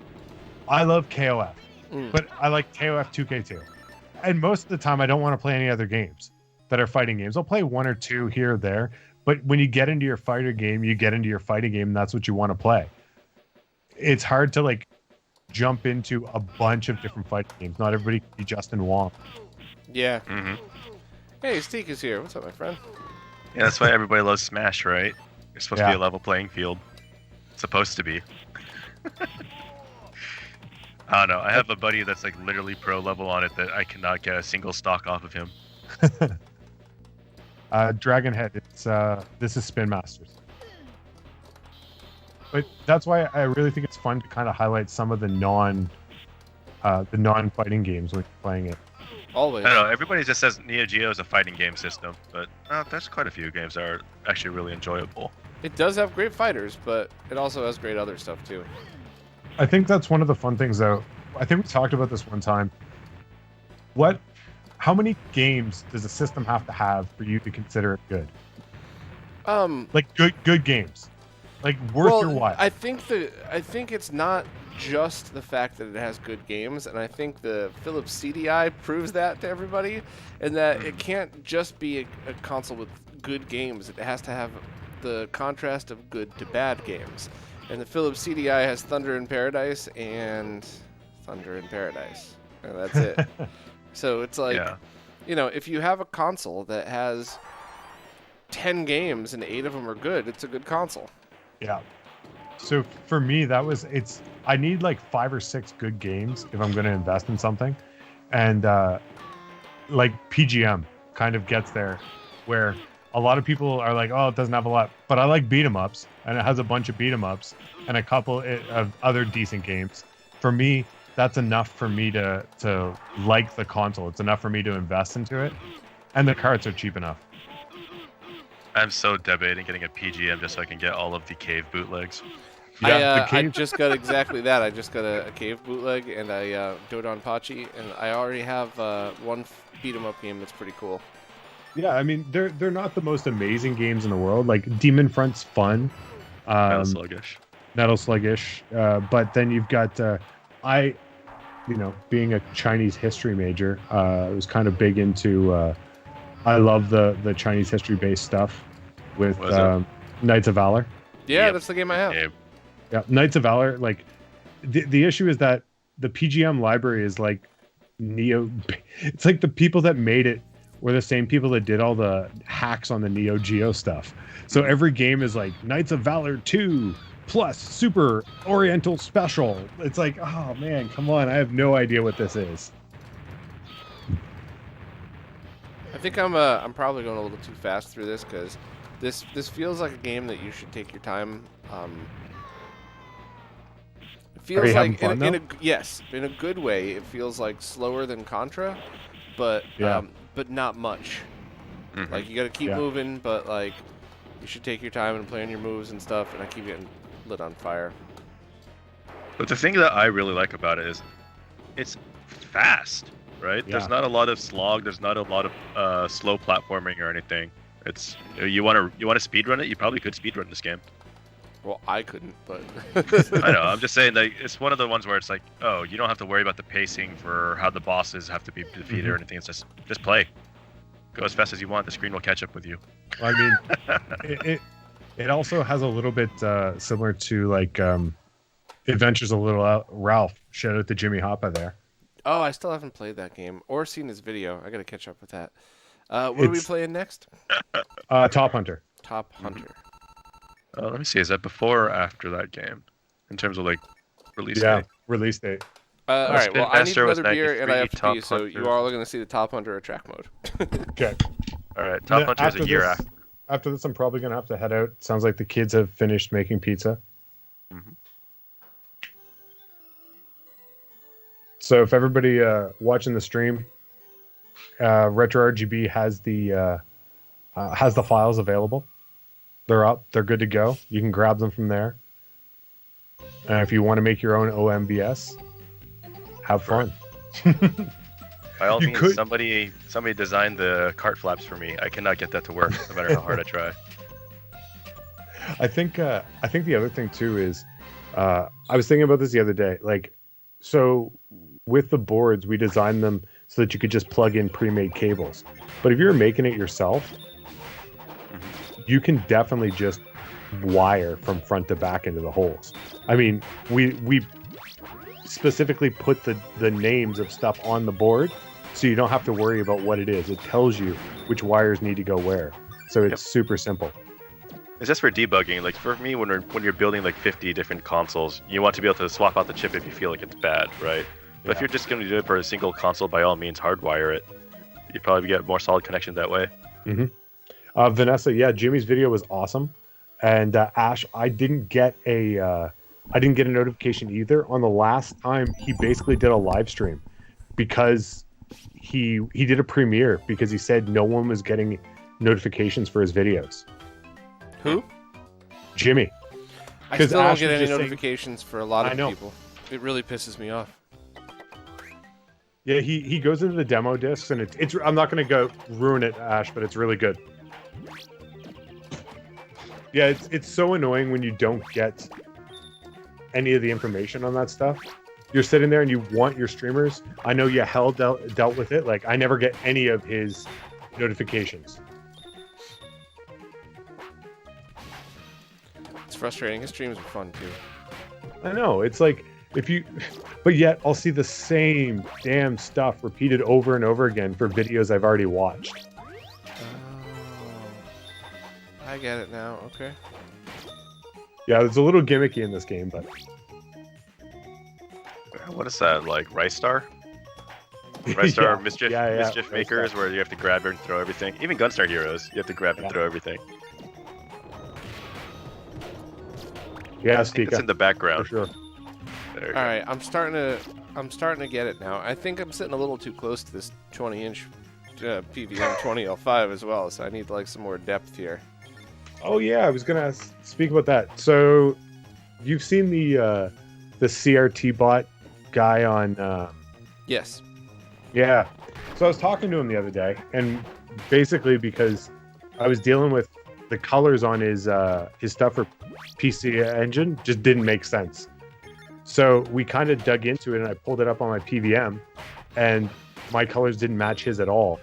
And then we were looking at, he did Metal Slug 1 the other day, and I was looking at that as well. Is PVM set to 95 instead of 60 something? It could be something like that, but at the same time, my FB310 is definitely more like gray and blue.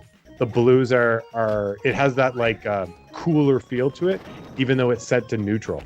So comparing the two in Metal Slug 1, you could definitely see a huge difference.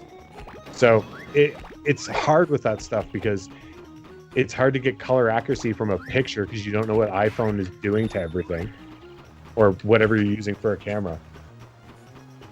I've seen one Twitter account post pictures of like pixel perfect versus original hardware. That's the guy. Oh, you should tell him you got to get a DSLR and learn how to focus with slightly longer exposures because you can't see the mask of the CRT. So a lot of the things that you would see in person and in real life in front of it, you don't get through the picture.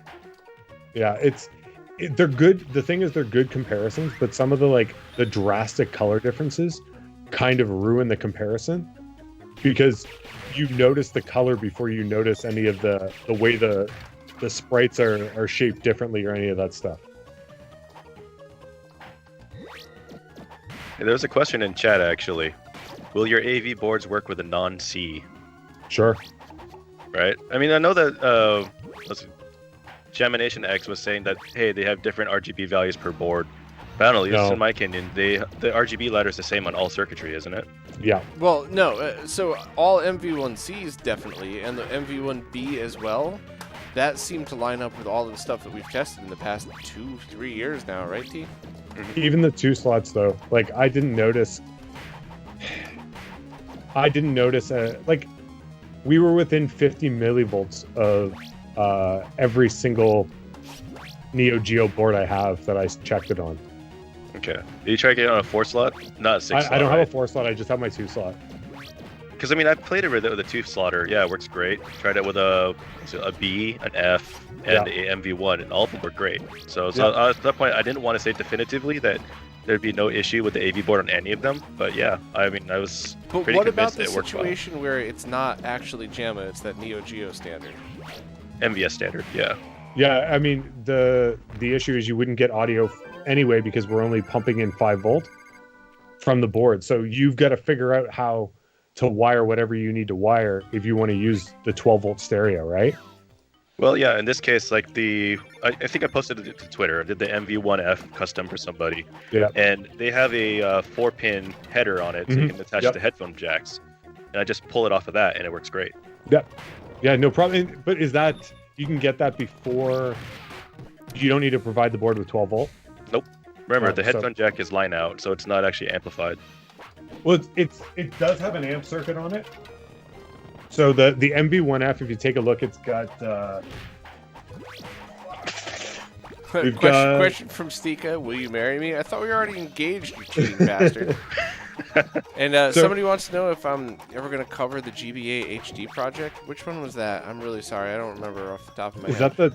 Is that the new video out from? No, that's Nintendo from DS. And I just haven't had a chance to write that up yet, because that's very cool, but it's not nearly as exciting as one would think once you really break down what they're doing with it. Yeah. Not to shit on it. I love all projects like that, but it's just the reason I haven't made the time to write it up is because it's not a game changer. Yeah. Abram, we've got 1, 2, 3, and a quad op amps on the MV1F, but it doesn't power. It must not pull from the large 12 volt amp, which is the same as the one we removed from the MV1C. So it doesn't power that, but the other ones are all running off 5 volt. Yeah, so the custom MV1F I just only provided with the 5 volt, similarly that we're doing for the MV1C, and it seems to be working fine. I haven't heard any audio clipping or anything. For sure, no, it wouldn't be an issue if those op amps are running off 5 volt. I mean, I have it right here. I should just try it, but I'll try it later. But I believe you. Yeah, I mean, at this point, I would like to say that, hey, this AV board should work with all models, but, I totally can physically test each one. I'm not really willing to put that in stone. Yeah, I mean, we've both done it on a 2-slot, a MV1C, MV1B, MV1A I've done. Codemaster, if you want to, I don't know, try posting it in the chat, and then if it'll let you, one of the admins will see it, but... Codemaster saying it's an open source HDMI Game Boy Advance project that costs $40. So it's like the consolizer, but open sourced. I've seen a few projects like that, and a few people contacted me about them over the years, and I was always, like I always am, I'm always supportive of that. Like, all right, awesome, let me know when it gets to this point, and then I almost never hear from anybody again after that. Ash, you asking if it's a 7374 in the video circuit? Oh, yeah. Yep. With the low pass filter default to off, but is there a pad on there? No. Oh, right. Fuck your low pass filter. I mean, at this point, it's never going to make a difference on a CRT, and you should absolutely be having something else in your chain that has one. Yeah, there's so many things that you have that you've put out, Bob, that have the low pass filter on it. Yeah, sure. Send me a message or something. Try a shooter. What shooter haven't we played that's worth playing? Why don't you play wait. Stop. Play oh my god, why can't I remember? There's two of them for it.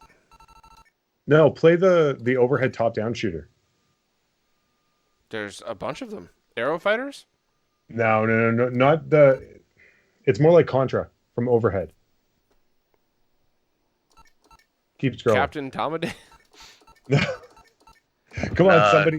Tomaday is not that. No, the overhead shooter, there's two of them. There's Ghost Pilots, there's Strikers. Not a shmup. The other one. It's like Contra. Oh, that kind of shooter. Shock Troopers. Shock Troopers. Play Shock Troopers. Fun game. I'm trying Thanks, to everybody. Get back to... Damn it. All right. Shock Troopers set 1? Sure. I don't understand what any of that stuff means, I'm not going to lie. What? You didn't rip it from your own carts?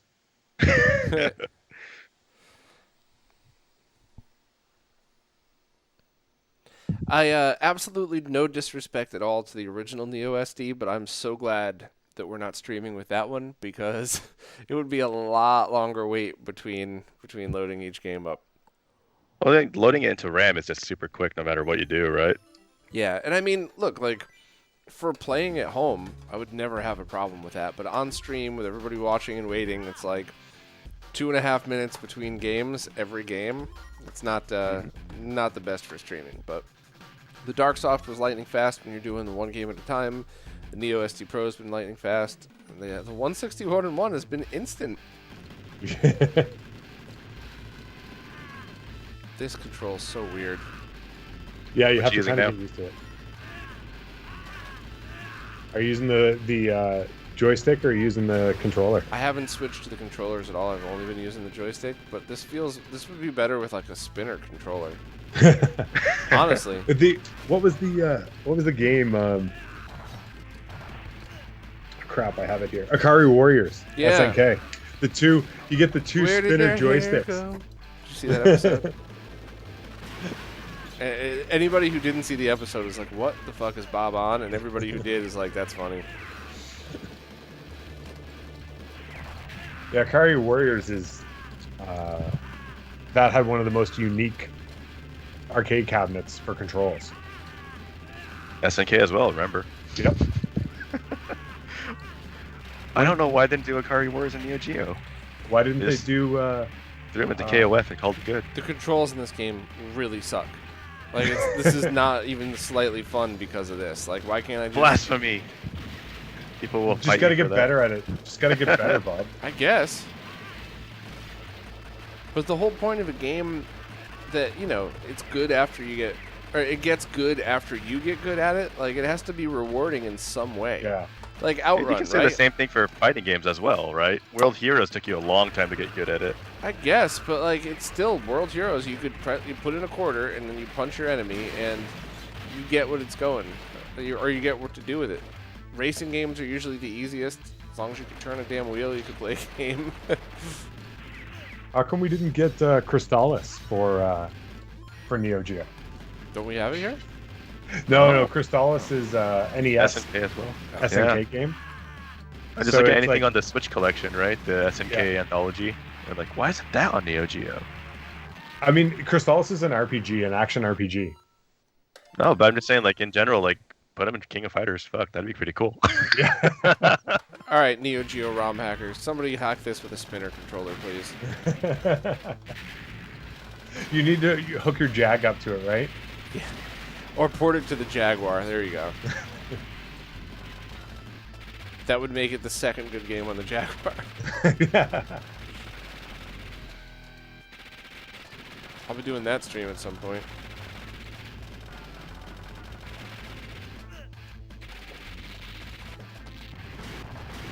Yeah, Stika. Yeah, it is pre SNES or pre Neo Geo. Neo games. Geo. Everything like the NES games, Genesis games. I Athena. had it somewhere. What's yeah, her name? Athena. That's NES. Well, I think it was even the arcade game was one of their first, right? There it is. SNK collection. What they have. Yeah, I'm alright with that. Enjoy everything from Crystallis to Ikari Warriors in 1080p. So they named the two OK games and then just moved on from there. Wow. They don't even include like a manual with it, and it doesn't have a list of games. So literally every publication that, put the list on their review site, that's all you get.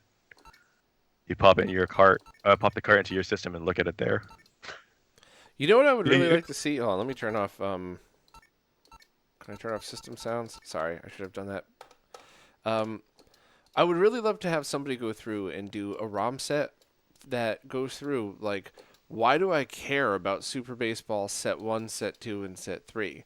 And on top of that is the CD version of Super Baseball, just like a stripped down crappy version. Is it identical or does it have extra music? So if it's Now with if extra it's the loading first times. two, forget it. But if it has extra music or something different, I want the CD version. Like, I would love a carefully curated version of a ROM set for this. Do you know what we could do? We could put it on the wiki You know, we were talking about taking money for projects before. Once I realized that wasn't going to happen, I refunded everybody and canceled the Indiegogo. Anybody that says you can't just refund anybody is lying. I did that. You have to manually do each one, but I think I refunded hundreds of people in less than an hour. So it's like anybody that says that stuff, 100% lying. You could absolutely refund your money. And, I don't mind the jokes because I didn't steal anybody's money. There's something that's definitely going to come when I have time after I get my bills paid first, of course. But, yeah, it's totally different once you've taken somebody's money. I remember I only Ghost make Pilots that being joke obscenely once a hard, but day. I'm going to try it anyway. It was either hard or annoying, but whichever one. And in the chat, please fire up any suggestions for Speaking any of that stuff. taking money and stuff, Smoke just ended his Patreon, eh? Why? Yeah. He's contributed enough. I subscribe to him, but I mute all of my Patreon notifications because I just get 100 emails a day anyway. Yeah. But he did? No, he basically just said, so long and thanks for all the shoes, and I'm out. Man, he's Let me contributed so much. I hope he's not out. No, I don't think he's out. I think he just didn't. Let me see what it says. He's ending his Patreon campaign today. Basically, I don't think he wants to be in charge of all the ROM stuff anymore. Okay. And he's just he's had a great time. He loved doing it, but at this point, he's going to keep the Discord open. No new invites. And he's going to keep writing articles for some site, Retro.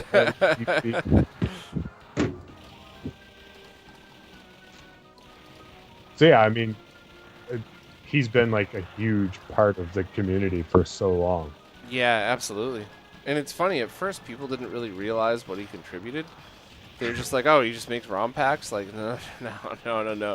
That is not who Smoke Monster is. These things just appear from nowhere, right? That's the general stuff. Like, yeah, everything that's made or everything that's done, it must come from nowhere. That's why your channel's so important, because you actually highlight that, hey, did you guys know somebody actually spent time and effort and money to do this? Yeah, that was one of the things I decided right off the bat. Once I realized that more than me, Cousin Scott, and 3 other people might actually pay attention to the website, that was when I started realizing, like, there are so many amazing people that put so much time into this stuff. Like, I want to make sure that everybody knows that not only did I not steal from them, but there's awesome people doing this. Like, here's the highlight of all of it. It's why it's the other reason I don't understand so many of the thieves out there, because I found that I got more recognition because I celebrated everybody as best I possibly could. Yeah. So that whole thing of, like, I can't let everybody know that I'm using information I got from somewhere else. I have to pretend that I am the only source for this. Like, it's just so counterproductive for everybody. I think that's one of the things. Maybe these people, I don't know, I don't want to say, but like, didn't you go to high school? Didn't you learn you had to source everything? Like, it's pretty basic. No one gets mad at you. You don't lose marks off your essay because you said, "Oh, actually, I got this idea. I got this idea from somebody else." Like, it's basic.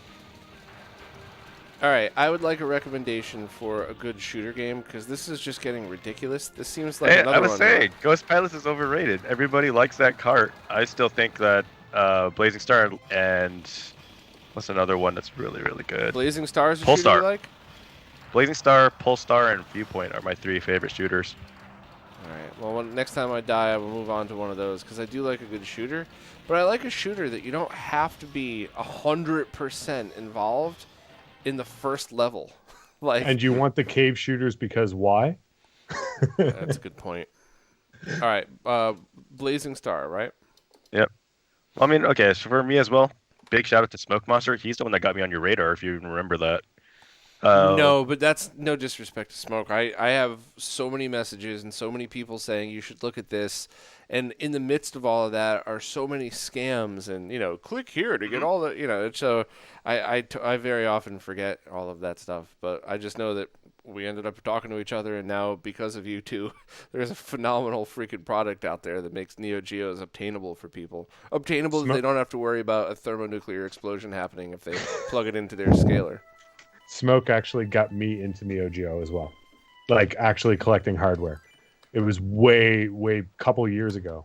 I was like, man, do you think I really like Neo Geo? Do you think it's worth like getting it? And I just messaged him on Twitter, and he was like, yeah, just like get a cart, get a 161, get yourself started, and get a super gun. And then I got it, and I couldn't afford a super gun, so I made one. Nice. Damn straight. And I thought I'll save money by making well, one. T, I think that's a little bit inaccurate. You didn't make one. You made like 7. And 6 of the 7 still aren't out yet. Ash, bail me out. He's pointing at me. Yeah, no, Ash definitely hasn't made extra products before. Nope, you wouldn't know what you're talking about. You should have seen the pictures he was sending me earlier today.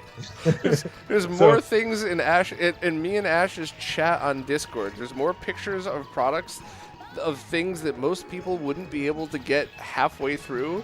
Then and he's just got like 9 of them. Like, yeah, I just finished this new flux capacitor, 88 miles an hour, light speed.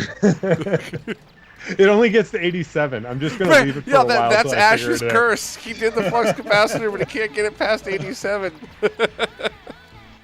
Ash, you still in the chat, buddy? He's been there a long time. Yeah, he might be gone now. But yeah, it's I made a super gun, and I was like, it was after I started working on the triple bypass stuff, and I was like, I'm gonna shove this on here and see what happens. And I was like, hey, look, video. It's too dark. Okay, well, I'm gonna have to work on that. And that's what kind of got me going on the Neo Geo stuff. That's pretty awesome. I mean, that's the reason I did the OMVS, right? Is I couldn't afford an Omega, so I'm like, okay, I might as well DIY it. I could do this, right? It'll be cheaper, right? In the long run? Yeah. Oh, what's this? Gemination X? Wow, he did a really great write-up on it. Let's just do everything he did. And then like, wow, okay, can we make it better? Can we make it better? Can I make my own PCB? Holy shit. Oh, he makes a better PCB than me. All right, let's use his stuff. Yeah, I try to always go out of my way to make sure that people know that I'm not shitting on the Omega. I think a lot of people interpreted that video as if it was like, an insult or a hit piece, and I was basically just like, all I really meant to say was this thing was amazing in 2011, and what he did was still better than what so many people are doing. But, there's just a better way to go about it now because of 10 years of improvements. So many people just interpret it as like me shitting all over it. That's not at all what it was. That's why I shouted out at the beginning of this. It's not even improvements. It's like we've changed. So back then, CRTs were more prevalent. Many people were using them. Getting composite to CRT was just a basic way of doing stuff, or getting component out. RGB was just, nobody was dealing with it. So he was building a good system for the time and a good video out for the time. And it's not that we've necessarily like gone way past them, but the technology we use to connect to videos and what people use to play stuff has changed. Nothing was even remotely existent then to do those things. Yeah. So being like, well, he's thinking like, even the fact that he was forward thinking enough to have switchable RGB and component, Bob. Yeah. No, I thought that was awesome. Like, I mean, there's so much that he did back then. It's such a complicated circuit to make composite and S video for this few amount of people who are actually doing it nowadays. Yeah. And like a lot of us are saying, if you really need composite, get an AES. Oh yeah, absolutely. Oh, that's true, actually. Like I got a couple of people asking me about that. Okay, what's a good RGB to composite or S video then, so I can use it with my old CRT that doesn't have component in. And RGB to S video works. You can get a couple of those. LinuxBot 3000, Mike Chi put up a free design for people that want to make their own. Ashen has his. Ashen's is expensive, so I would only recommend his if you wanted the extra features it provides, the dual output. Once again, not an insult, it is what it is, right? But yeah, there are good RGB to S video solutions. It's just not RGB to composite.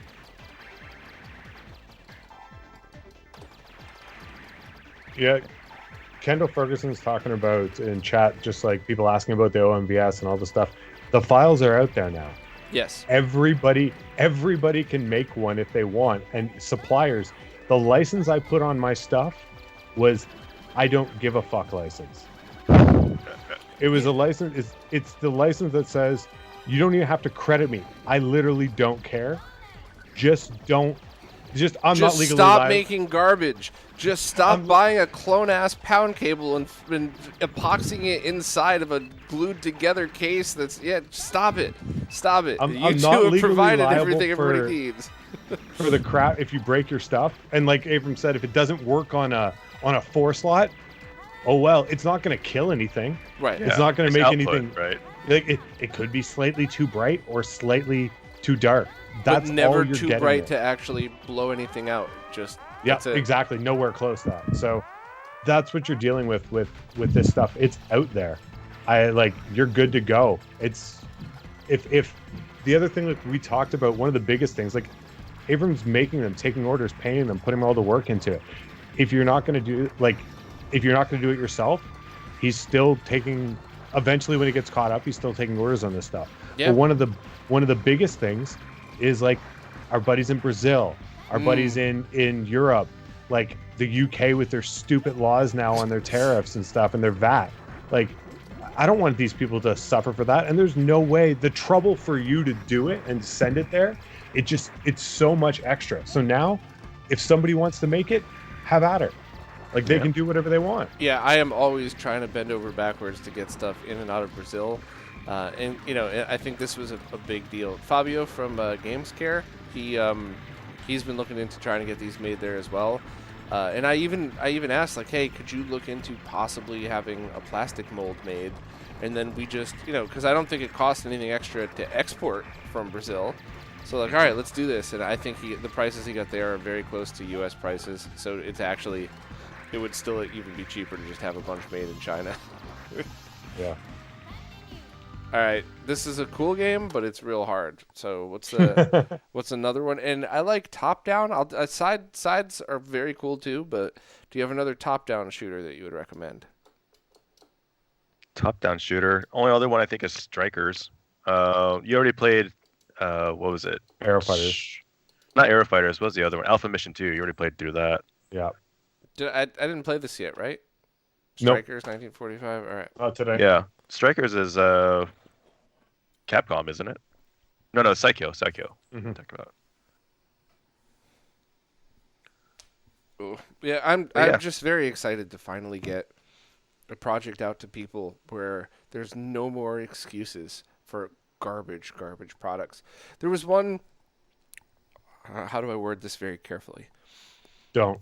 There Just was say one whatever you feel. project that was trying to launch, and I reached out and I was like, hey, I'm not sure if you're familiar with the site, but here's who I am, and here's a project that I know of called the Open MVS.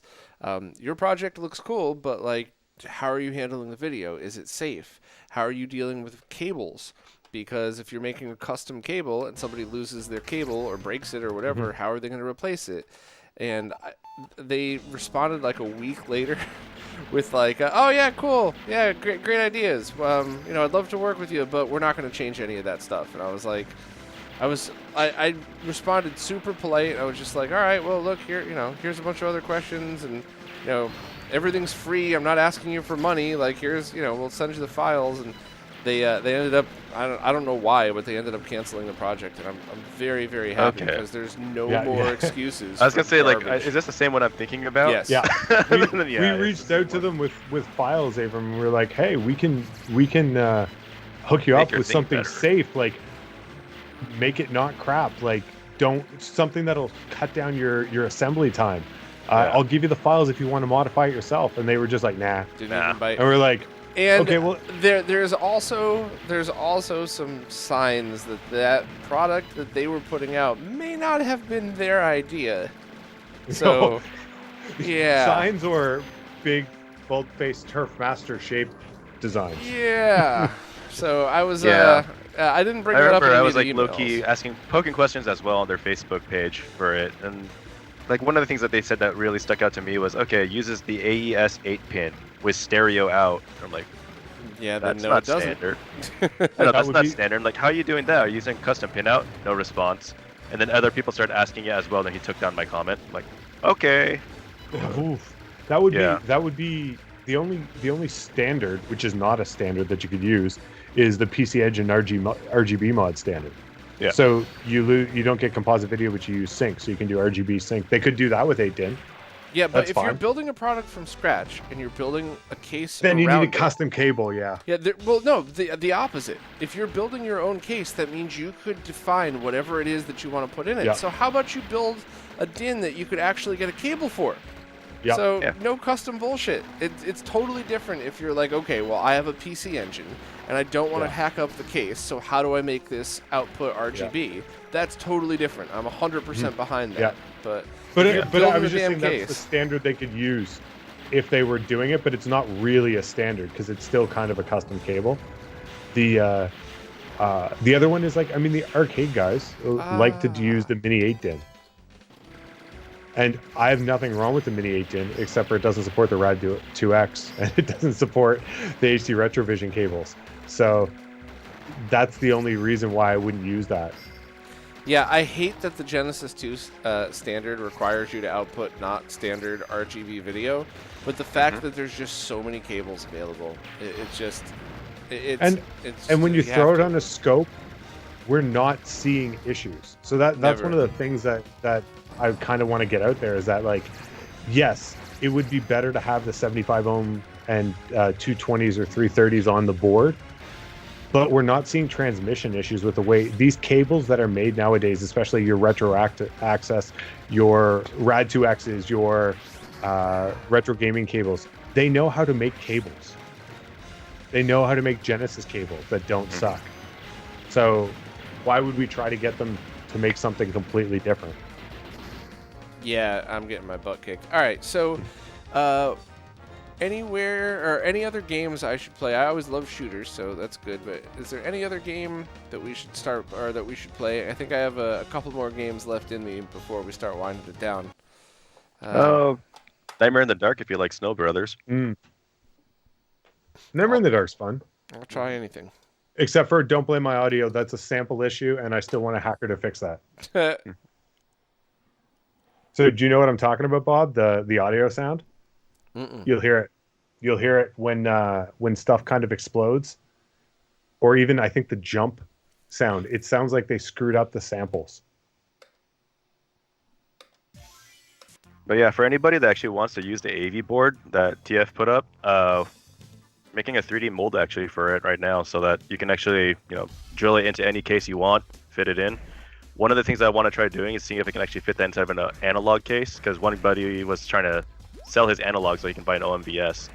I would like to do a wood grain if I can actually do it sometime. So I'm like, So- if you can actually reuse that case I and don't- just I don't slap know the that you AV board can. into it, why not? It would be really tricky, and you might even have to cut the case. A while back, it's a year ago now. It's definitely over a year ago. But Genovi sent me his, and like, hey, would you want to take a look at this? And I'm like, yeah, sure. And I opened it up, and I texted him immediately, and I was like, there's no way I'm doing anything with this. This is one of the most horrific things I have ever seen for this much money. He's like, really? And that's when I sent it to Voltar, who was going to have a video done in a week or two. That was a year ago, by the way. But So that was when you said, can we shove an Omega in this? And Yeah. I was like, and you're like, you opened it up and you're like, nope, we can't. that'd be a fuck no. We are out. What am I supposed to be doing? Everything's on fire. Yeah, get the jump. I How? think you have to knock the last of the balls that are there. Hmm? Or are they not dead yet? No, okay, so they're not dead. You have to push the ball on top of them, right? So at this point, Oh. they're frozen. Keep throwing the flame on them until I'll they turn push into the a ball, ball, yeah. then you push it. Oh. It's Snow Brothers.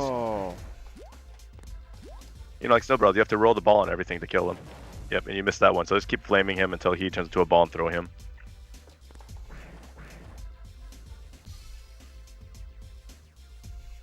Okay, well, I think I'm gonna head out, guys. Yep. My kids made food and I ignored them enough today.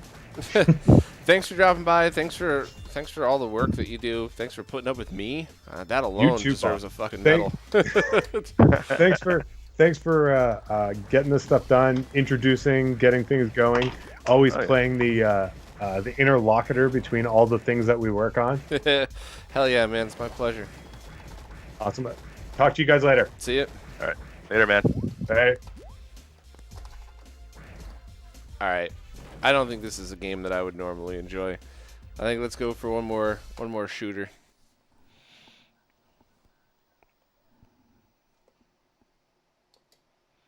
We did Alpha Mission. We did Aero Fighters 3, right?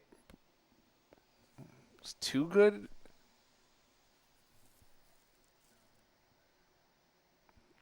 I am, but I gotta be in the right mood for that. And 4 beers deep, after playing a bunch of action games, probably not the best mindset. It's also getting dark. Let me turn the light on real quick.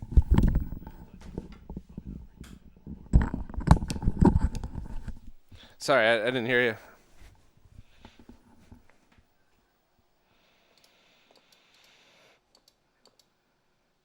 Oh, you know what, though? We should, while we're figuring out another game to play, I do want to, for just the rare chance that anybody, oh, it's already here, anybody hadn't seen, oh, I did the wrong thing. I'm sorry, everybody. For anybody who hasn't seen the game Polestar, it is a ton of fun. I just hit the wrong damn button, though, so now it's going to erase and reflash it, so sorry. Well, it was already loaded as one of the slots, so I forgot, and I should have gone back up to the top and hit load existing game.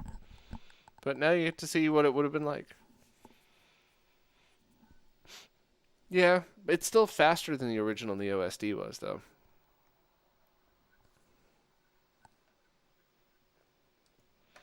Yeah, I mean, it was awesome. I liked it. I'm glad I got to test it, but the Pro is too cool. The CD support and everything. Oh.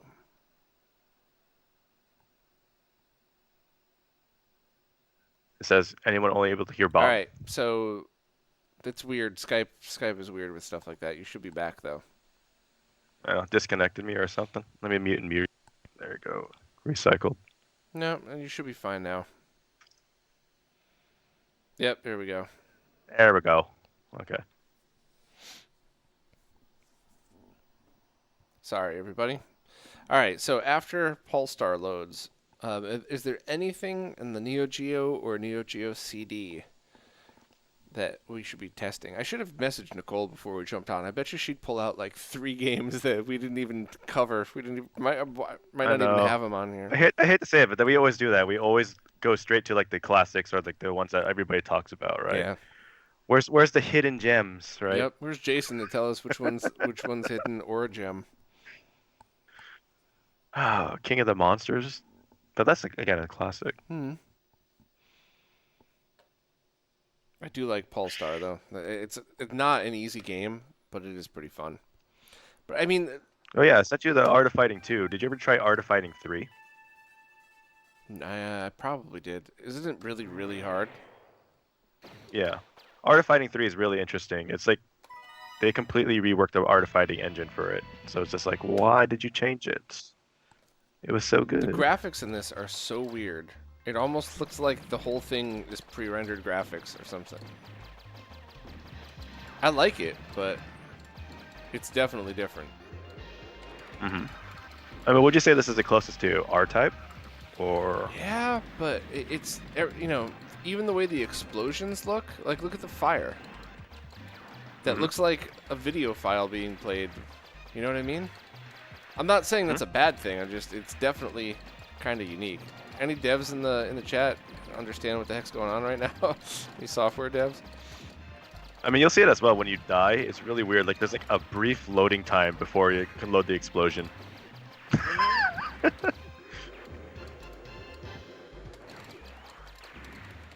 And these snake things always get me. Hey, you gotta get it in the head so the whole things explode.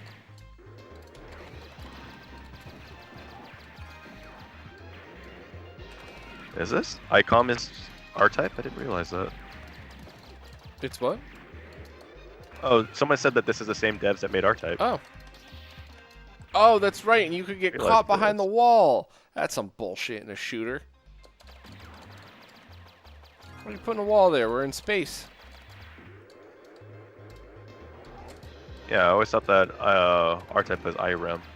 Unless IREM is ICOM. I don't know. I thought it was too, but I often forget, especially when their names sound similar. You're right. It does pause before exploding. That's pretty funny. Yep. Hey, Ronnie. What's up, man?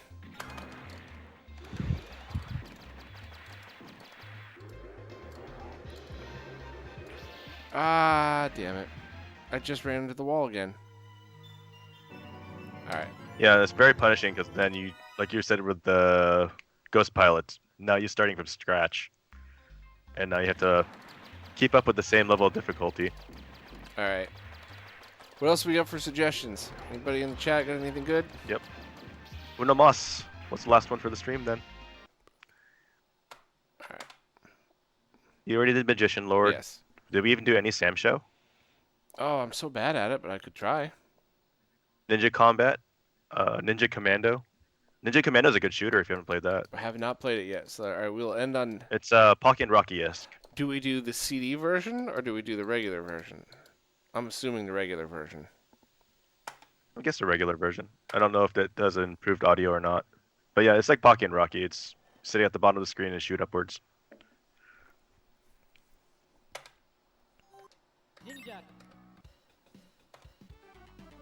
And this is an early game as well. For whatever reason, it's like in the $150 to $200 cart. And I'm like, why? It's fun, but man, it's so old. Okay, this is how it should a game like this should control.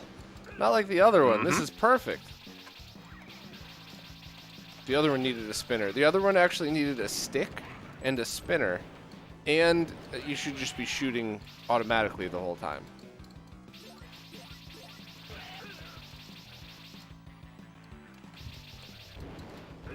This is pretty cool. I don't remember playing this one before. Yeah, I think Joe put it on GameSack, and this is where he was hitting some of the original issues with the Neo SD, saying like, hey, I'm having something where after a certain audio buzzes, it just cuts off my audio. And I think NeoDev took care of that and fixed the issues pretty quickly. I like NeoDev.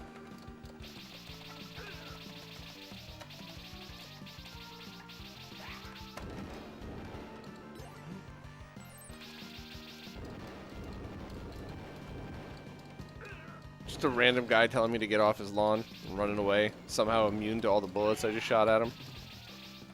I just love at the very bottom of the screen, right above the life bar, they have that Oria, and the more you button mash, the stronger your attacks get. So if it gets to the top, it like becomes like flaming shots or something. That's one of the ones where you use like a rapid fire. Is there a cheat code for this? Probably. I mean, if you do you have any, you don't have Unibios. No, but I have what's the? Oh yeah, there is. So CD start. CD start to bring up the menu, and then it should be. There we go. Cheats. Oh wait, okay. No cheats found. Oh. Yeah, you have to install a DB for that. Oh, do I? A DB5. I guess I forgot to do that. Yeah, I thought that it would be such a finite list that they'd have all the cheats by default, but nope. Yeah. This is pretty cool. It's a good game. Time traveling ninjas, man. Now you're fighting cavemen with ninja stars.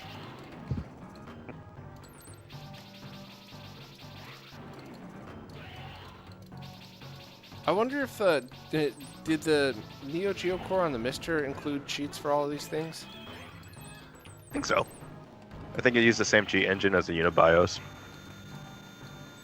Oh, you could select the Unibios, so even if it doesn't, the Unibios could. That's pretty neat.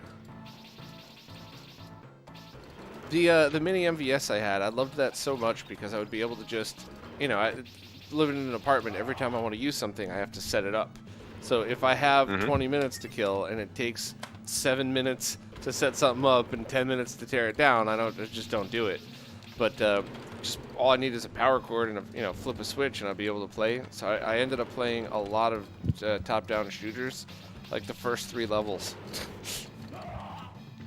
Yeah, I mean, part of me wants to be able to get like a Tate mode arcade stand-up cabinet just so I can play those type of shooters on it. I mean, horizontal shooters are nice and all, but man, nothing beats like something like Ikaruga on like actual Tate mode screen. Well, I bought one of Beast's cabs. That's not the best cab out there, but it's nice. It's in good condition. It's a sit-down cab, and I'm planning on turning that into the tape mode. So, yeah, why is the screen flickering and getting darker? I don't know. This is the first I've seen it, actually. Somebody mentioned that one of the boards that I did send out was flickering for Polestar. You didn't hit that, but okay. Now I have to start using this as a test for some of the consoles I'm shipping out.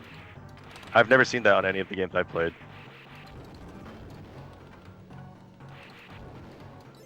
Man, NTF had to leave the stream. Because then he'd pull his source files, right? Yeah. And edit everything. It's probably good. It's probably good that he left. He'd obsess over that. Oh yeah, I can imagine it. Especially like I said, now that it's open, like, oh god, no, the embarrassment. Gotta pull it all down. I just realized that I forgot to edit the link to T's GitHub with the actual GitHub and left the joke in there. So anybody that's in the chat now that's going in, they're gonna see the link to Tien Go Fuck Yourself. Oh, sorry.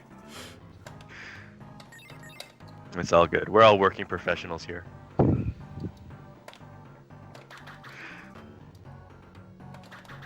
Dinosaurs. Yeah, that's one thing shit? that pisses me off is that you can't shoot sideways now. I think you have to bomb to get this guy to go so you can clear the screen. Oh no, you can just walk past him. Okay. I didn't know the cavemen could tame dinosaurs. All right, I think I've died in front of the camera enough today, but this was absolutely awesome. Thank you for everybody for showing up. This is always so cool to see people actually want to come and hang out. Obviously, Abram, thank you for all the work that you've done and for open sourcing this stuff. I mean, that's a big deal. Man. I really hope that we start to see this stuff. You know, people making these for themselves, people putting their own spin on it. You know, I hope no matter what, it stops all of that garbage from YouTube or not from YouTube, from eBay, and even like scalpers and stuff. People could just make their own and post them. You know, as long as the boards are made properly, there's nothing to worry about anymore. I'm hoping somebody is actually able to load the STL files into like Xcarve and see if they can actually make a wood grain MVS. That'd be super I'm sick. sure there's a whole bunch of people that are going to try to work on something to do with this stuff. My buddy Dave's already looking to implement one of the Behar brothers into it just to see how that's going to work, the VGA thing that they have. So we'll see. Oh, thank you, Vanessa. Thanks for stopping by, too. Always nice to hang out. Can't wait till we all could actually hang out in person again. So, well, thank you to everybody who's watching. Thank you, Abram. Thank T, who's gone, but he's still here in spirit. He's not dead. I'm just kidding. He just left the stream early. But, yeah, thank you to everybody. And I guess we'll just sign off for now and talk to everybody later on. All right. Cheers.